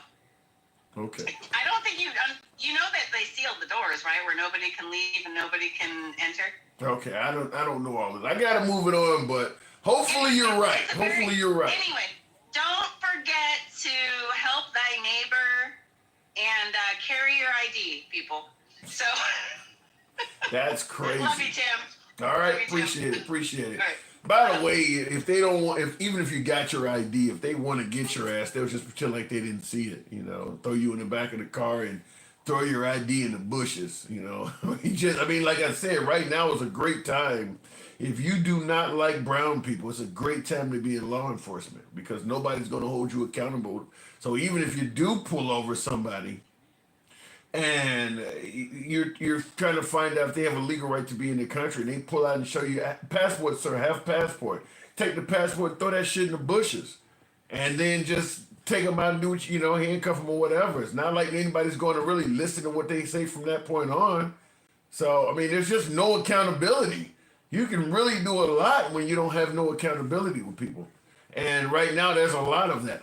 Looking in the comments before I go back to the box. Real quick, someone asked me in the comments, we were talking about Abrego Garcia. Somebody said, well, why don't you show his hand? On the screen behind me, this is what Trump held up as the hand of Abrego Garcia. I don't, some of my cameras are not showing, because it's such a really bright photo. They had light on his hand, and I guess he's a very light person, so his hand is reflecting light. Looks like on his pinky he has a picture of a skeleton. Looks like there's a cross on his middle finger. I guess the next finger after that has what looks like a smiley face with 2 X's. You may have seen that symbol in the Purge movies. People were wearing masks, smiley face with 2 X's through the eyes, and then it looks like what amounts to a marijuana leaf on the index finger. I think that's the fingers. I'm getting them right. So he has a tattoo on each finger. Does that denote MS-13? I do not know. Now, right above those symbols, have the letters MS-13 are across his hand. That's not on his hand in real life. That's what folks were suggesting when Trump showed this. It looks like it's superimposed. There's no way that typewriter font of MS-13 that's on his fingers in the picture is actually on that man's hand in real life. Because you can see the tattoos are clearly faded. Why would you? I mean, the MS-13 lettering they put on there is clearly fabricated. And most likely, if we ever see Abrego Garcia again, that's not going to be on his hand.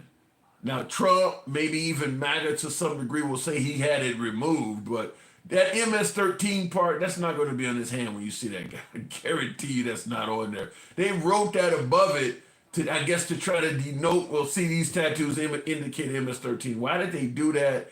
It just looks like they're trying to make them lie about the guy. Is having a marijuana leaf, a smiley face with two eyes X'd out, a cross and a skull on your hand, are those MS-13 symbols? That's what looks like is on his hand. The letters MS-13 are not on that man's hands. And you can see that in the picture. It looks like they literally typed it. Remember Sharpie Gate? I'll go to the box next, but if for some of you folks remember Trump's first term, they had a scandal called Sharpie Gate where Trump was trying to predict the path of a hurricane, and he was trying to alter it from the actual path predicted by the different weather systems. There's usually about 10 or 15 systems that dictate which way a hurricane is going to go. That's why you see all those little lines, different systems do. He actually drew his own path on there. That's what this looks like. Sharpie Gate. It really looks that way. That's not on that guy's hand for real. That's why she is the best, and that's why I love her. And she is speaking from the heart, and she is great, says Major Boo. I like Arshafat as well. Going back to the box, we'll try that one more time with Denkow. I've been trying to bring up Denkow, and it's just not letting me do it for some reason. Denkow, good evening. This is a good example of TDS. How, Chris Toy Baller? How is this TDS? We're covering the tattoos. You think that should not be covered? Do you think these tats are on this man's hands, Denkow? Good evening. No, they've actually showed his hands already, and they don't have that MS-13 on his hands. So why the hell would they do something this outrageous? Because they gotta tell MAGA what to think. I mean, they can't just imagine it on their own. They gotta know what to think. I mean, is there any? How else are they gonna know that this guy is MS-13 unless they tell them exactly what to think about it? Yeah. Let me just ask you. We're just speculating here, but do you think this guy is actually MS-13? I believe that he did have some ties with them before, because I'm pretty sure that was originally the reason why he immigrated, was to get away from them. That was part of his immigration thing. So, and then they said that he was, that they were, trying to attack him. So yeah, I think maybe he was one of them, and he wanted to get out or whatever. And then the next thing you know, he tried to escape to America. But now he's got these things on his body that he can't remove. Everybody's like, oh yeah, obviously he's, MS. Like, obviously he's not, because if he was, then they wouldn't have had to move him from the, from the prison and all of that stuff. Like, it doesn't make any sense to me. Why do you think so many folks, particularly MAGA, are suggesting that this guy has received due process? They are adamant that there's no missing due process for this guy because he already received it.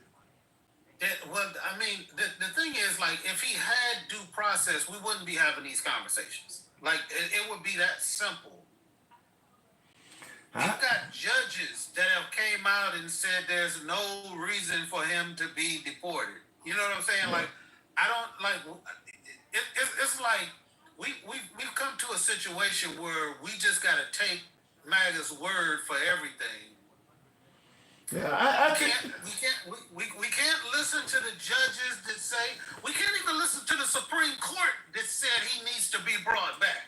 We gotta listen to MAGA. That's it. We can't listen to nothing else. Well, it really ain't even MAGA. It's Trump. That's it. I mean, Trump is king. If Trump says it, it shall be done. It's coming from Trump. Right, but now he's got them taking on that role. Like MAGA reacts. I don't like. Where are you going? Let me move away from that because I just don't know how we got to the point where somebody can say, well, yeah, they had due process, so fuck them. I don't know, like, how do we get there that we have people that have they don't have no proof. They can't show you any documentation or anything. They just say he's had due process because Trump said so. That's it. Well, he's in the comments suggesting that Abrego Garcia did have an asylum case, and the courts denied his asylum claim. Well, then, if that's the case, why would the Supreme Court say bring him back?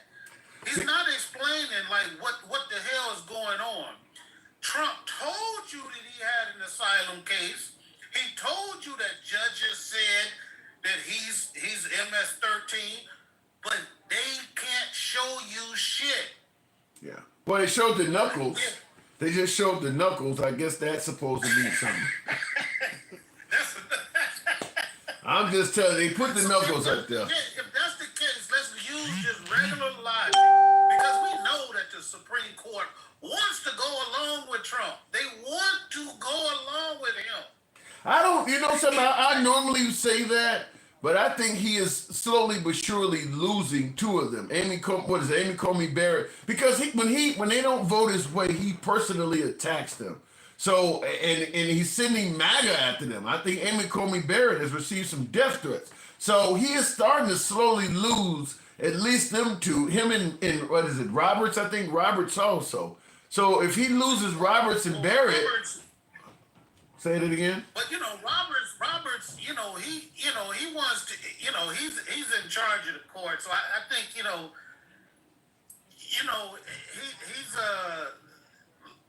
he's got to be real careful because he doesn't want to be known as the guy that destroyed the representation of the whole Supreme Court. Legacy. He's going to go along with the stuff, but you got to make it legit. You can't just be out here saying, I showed you some tattoos of the dude's finger when they got all of the information. The Supreme Court has everything from every court, and they said, bring them back and give them due process. So if they said, come bring them, give them due process, that means that they know that he hadn't got due process. Yeah.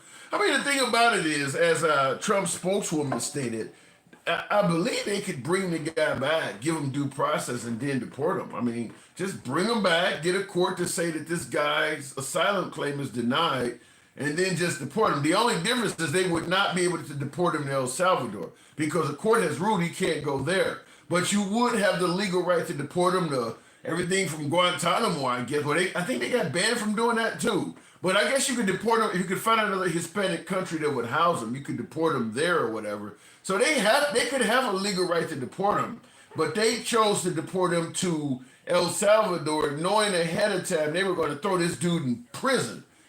I mean, that to me falls into the category of them. You know why their fighting is so bad? I think it's lawsuits.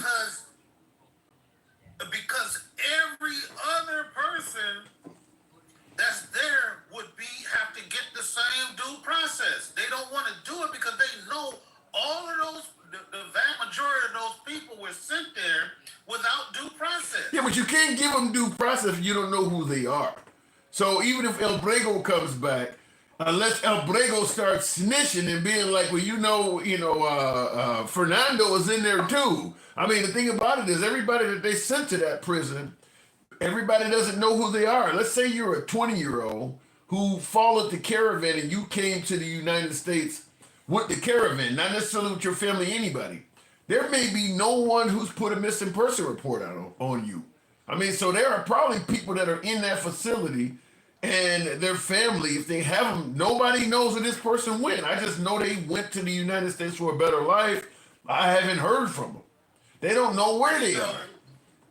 People know who they are. They have their names and information because remember, they're under contract. We sent them there under contract. So we know who has been sent there. Yeah, but they're not telling you that. The Trump administration knows. They're not telling anybody. That's exactly what I'm saying. They understand that if Garcia gets to come back and get due process, everybody, they're going to look up everybody else that was there and make sure that they got Well, due shit. process too, and they If don't Garcia comes back, the list of who they sent out there is going to disappear. Suddenly, we can't find the list. I mean, that's what's going to happen is we can't find the fucking list. government contract. What do you mean it's going to disappear? Stranger things have happened. Yeah, but I don't think that you can disappear a contract, the federal government that's paying a whole nother government. Like, everybody's not going to hide that stuff. Well, the notion would be we paid them to house 300 or 600 or 1,000 migrants. We didn't say who they were. We just gave them a contract, and when we sit hands over there, they're gonna keep taking them until we reach 1,000. Right now, we got 300 of them over there. We don't really keep track of their names. I mean, they can come up with a million excuses. MAGA's going to buy that. Yeah, but is the Supreme Court going to buy it? Why can't the Supreme Court do otherwise, though? They can just keep kicking and screaming and saying, bring them back, bring them back, bring them back. But, I mean... Are they sending more? Supreme Court told them yesterday, don't send another one of them people over there. They were in the process of doing it. I heard there was... They was in the process, but guess what? They turned their ass back around. Well... It was them people who was driving the bus. It was them people who was in charge of that bus who said, look, I'm not about to be that dude because all of them people at Nuremberg, all of them people that said I was just following orders, guess what? They ass ended up tossed up. Yeah.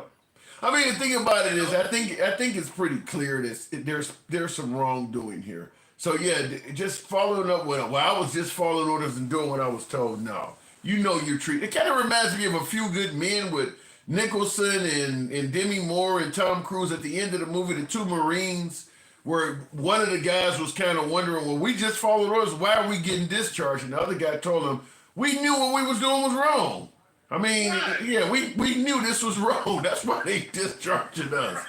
Like, we knew it was wrong. So, I mean, yeah, I think a lot of people throughout government. I could see MAGA reacts as one of them damn guards during Nuremberg.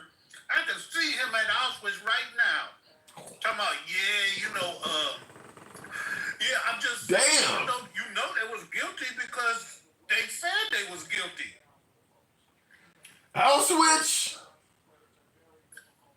Bro, MAGA reacts, he down for whatever. Damn! He down for whatever. He like, look, they was guilty. We know they was guilty. He had a... You say, how do we know? And then you say, well, how do we know? Because they got sent away. That's how we know. What do? Reach into the oven and pull out a little piece of skin. See, it's a tattoo. You can still see it. This was on his forearm. This little piece right here. This was on his forearm. Here's a little piece of the crown that's left. Reach into the oven and throw that shit back in. All you know is that he seen the video of them going into the oven and said, that's why we know they guilty. We seen it. Man, it's crazy. It's horrible, man. It's horrible that we got American citizens that are just saying like, yeah, well, a couple people, I know it was wrong to send them away and everything, but we gotta do something. Trump said today that we can't give these people due process because there's too many of them. Yeah. Just think about that. Think about that. The president of the United States said that we can't give these people due process because there's too many of them. We wouldn't be able to get rid of enough of them. That is insane.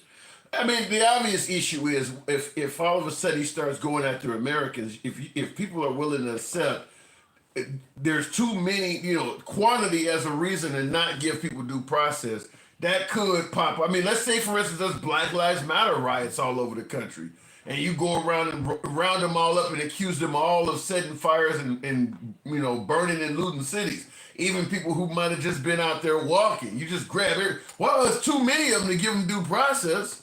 I mean, you can do that to anybody. If we're willing to accept it with the immigrants, that quantity gives you an excuse for due process because there's too many people, then yeah, that could apply somewhere else. Because during the George Floyd riots, there were literally thousands of people all over the country, if not the world, by the way, but all over the country protesting. Just go round them all up and say it's too many of them to get due process to.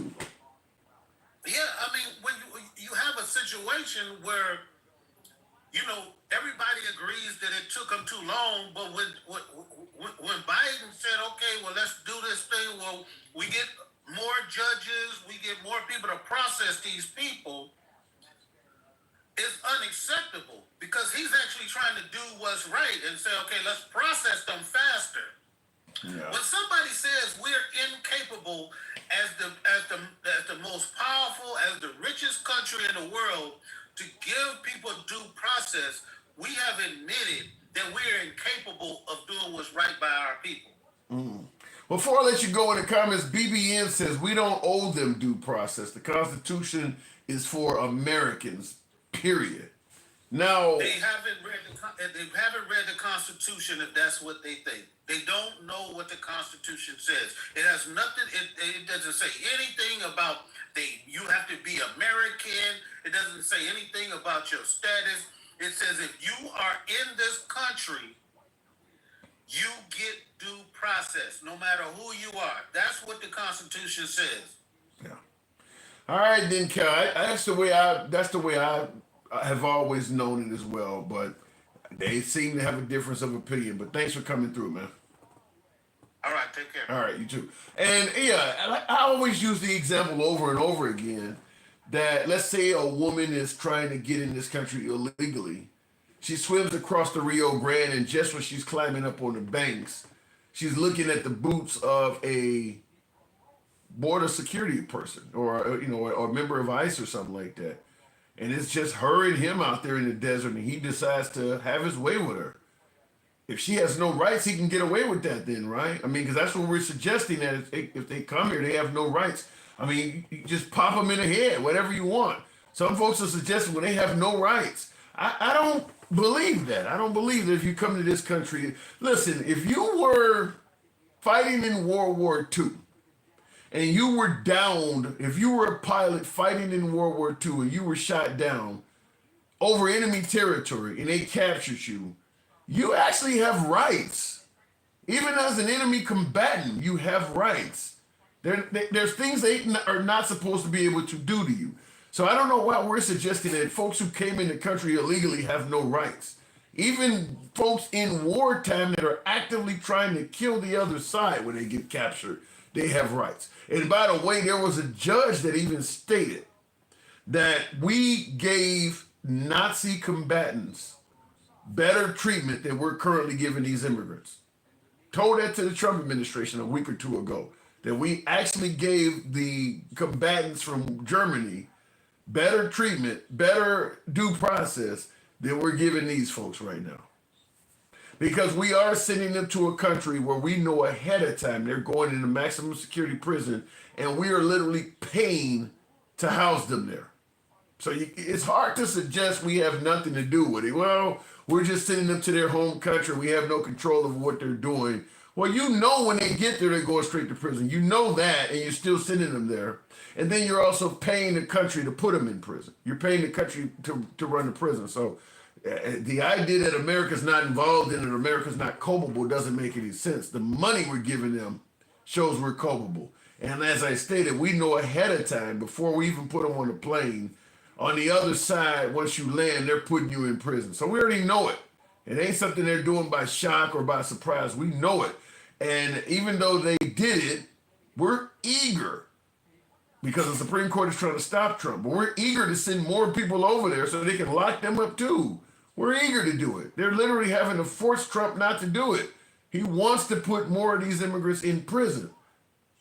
They don't, and there's nothing there to suggest they deserve to be in a maximum security prison. These folks, I think they said like 75% of them have no criminal history in America or El Salvador. So why are they in prison? Just like with Abrego Garcia, we talk about tattoos and stuff like that. There's nothing on that man that denotes being in a maximum security prison. He don't have anything on his jacket for that, here or in El Salvador.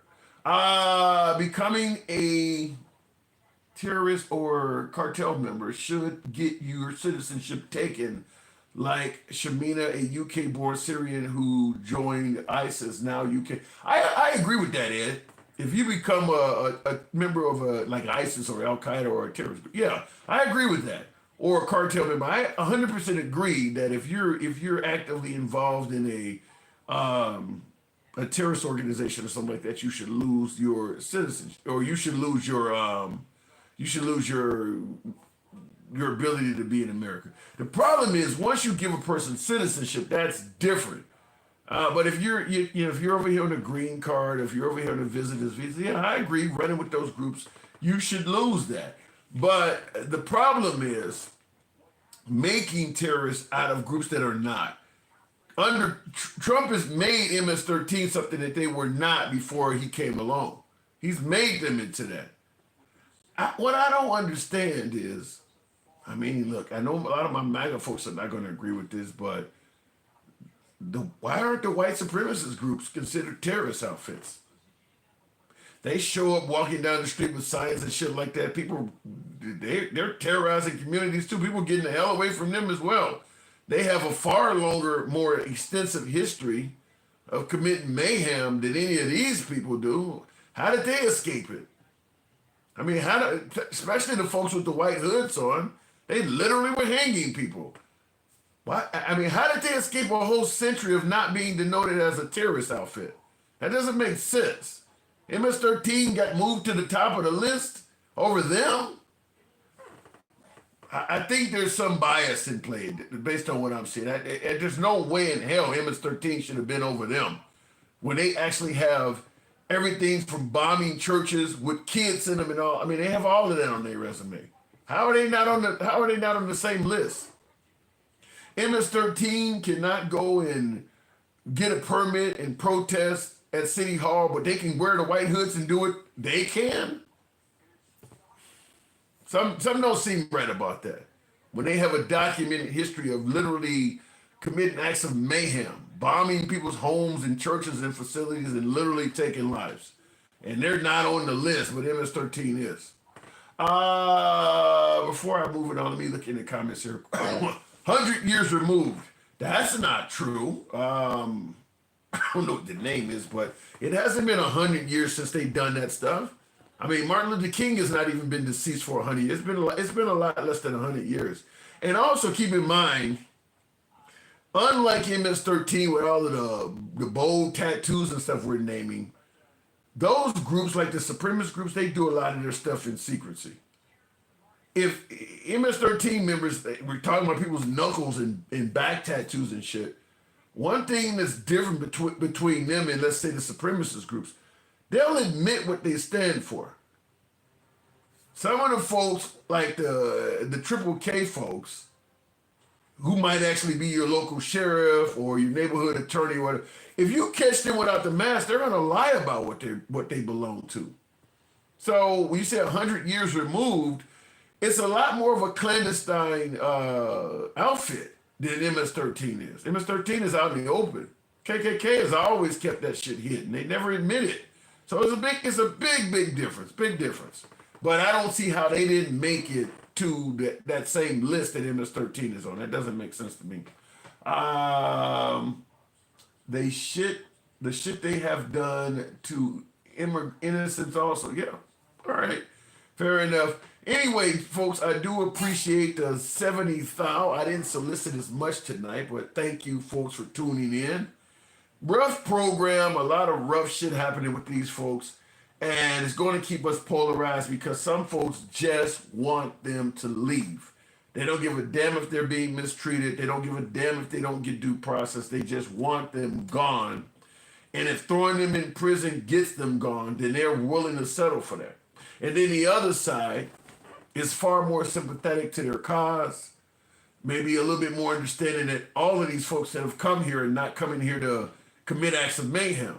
So you're going to have, and by the way, Alter Ego, yeah, appreciate that, Alter Ego. Thank you for the hat mustache, appreciate that. You're going to have a divided constituency on this, because some folks are like, get them out, no mercy, Cobra Kai style, sweep the leg.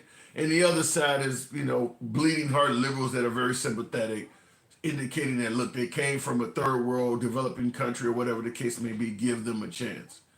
And there's very little middle ground. There's very little middle ground. I think MAGA wants all of these folks gone, and the liberals want a large portion of them to stay. So I actually have lost a lot of hair. What? I don't know what that means, but somebody put that in there. Anyway, I do appreciate you folks this evening. If you enjoy this type of dialogue from all sides of the aisle without any concern of the host trying to dictate how you should speak, because we don't block, ban, or censor anybody, feel free to follow the program if you're on Instagram, if you're on TikTok, subscription if you will, if you're on YouTube horizontal or YouTube vertical. Nevertheless, I do got to step away. Manuel, shout out to you. Thank you for that hat and mustache. Do got to step away, and I will catch you guys tomorrow. Thanks for tuning in. And what did I miss? I do Anita. What does that mean? Oh, you guys are talking to each other in the comment section. I just want to make sure I didn't miss any super chats before.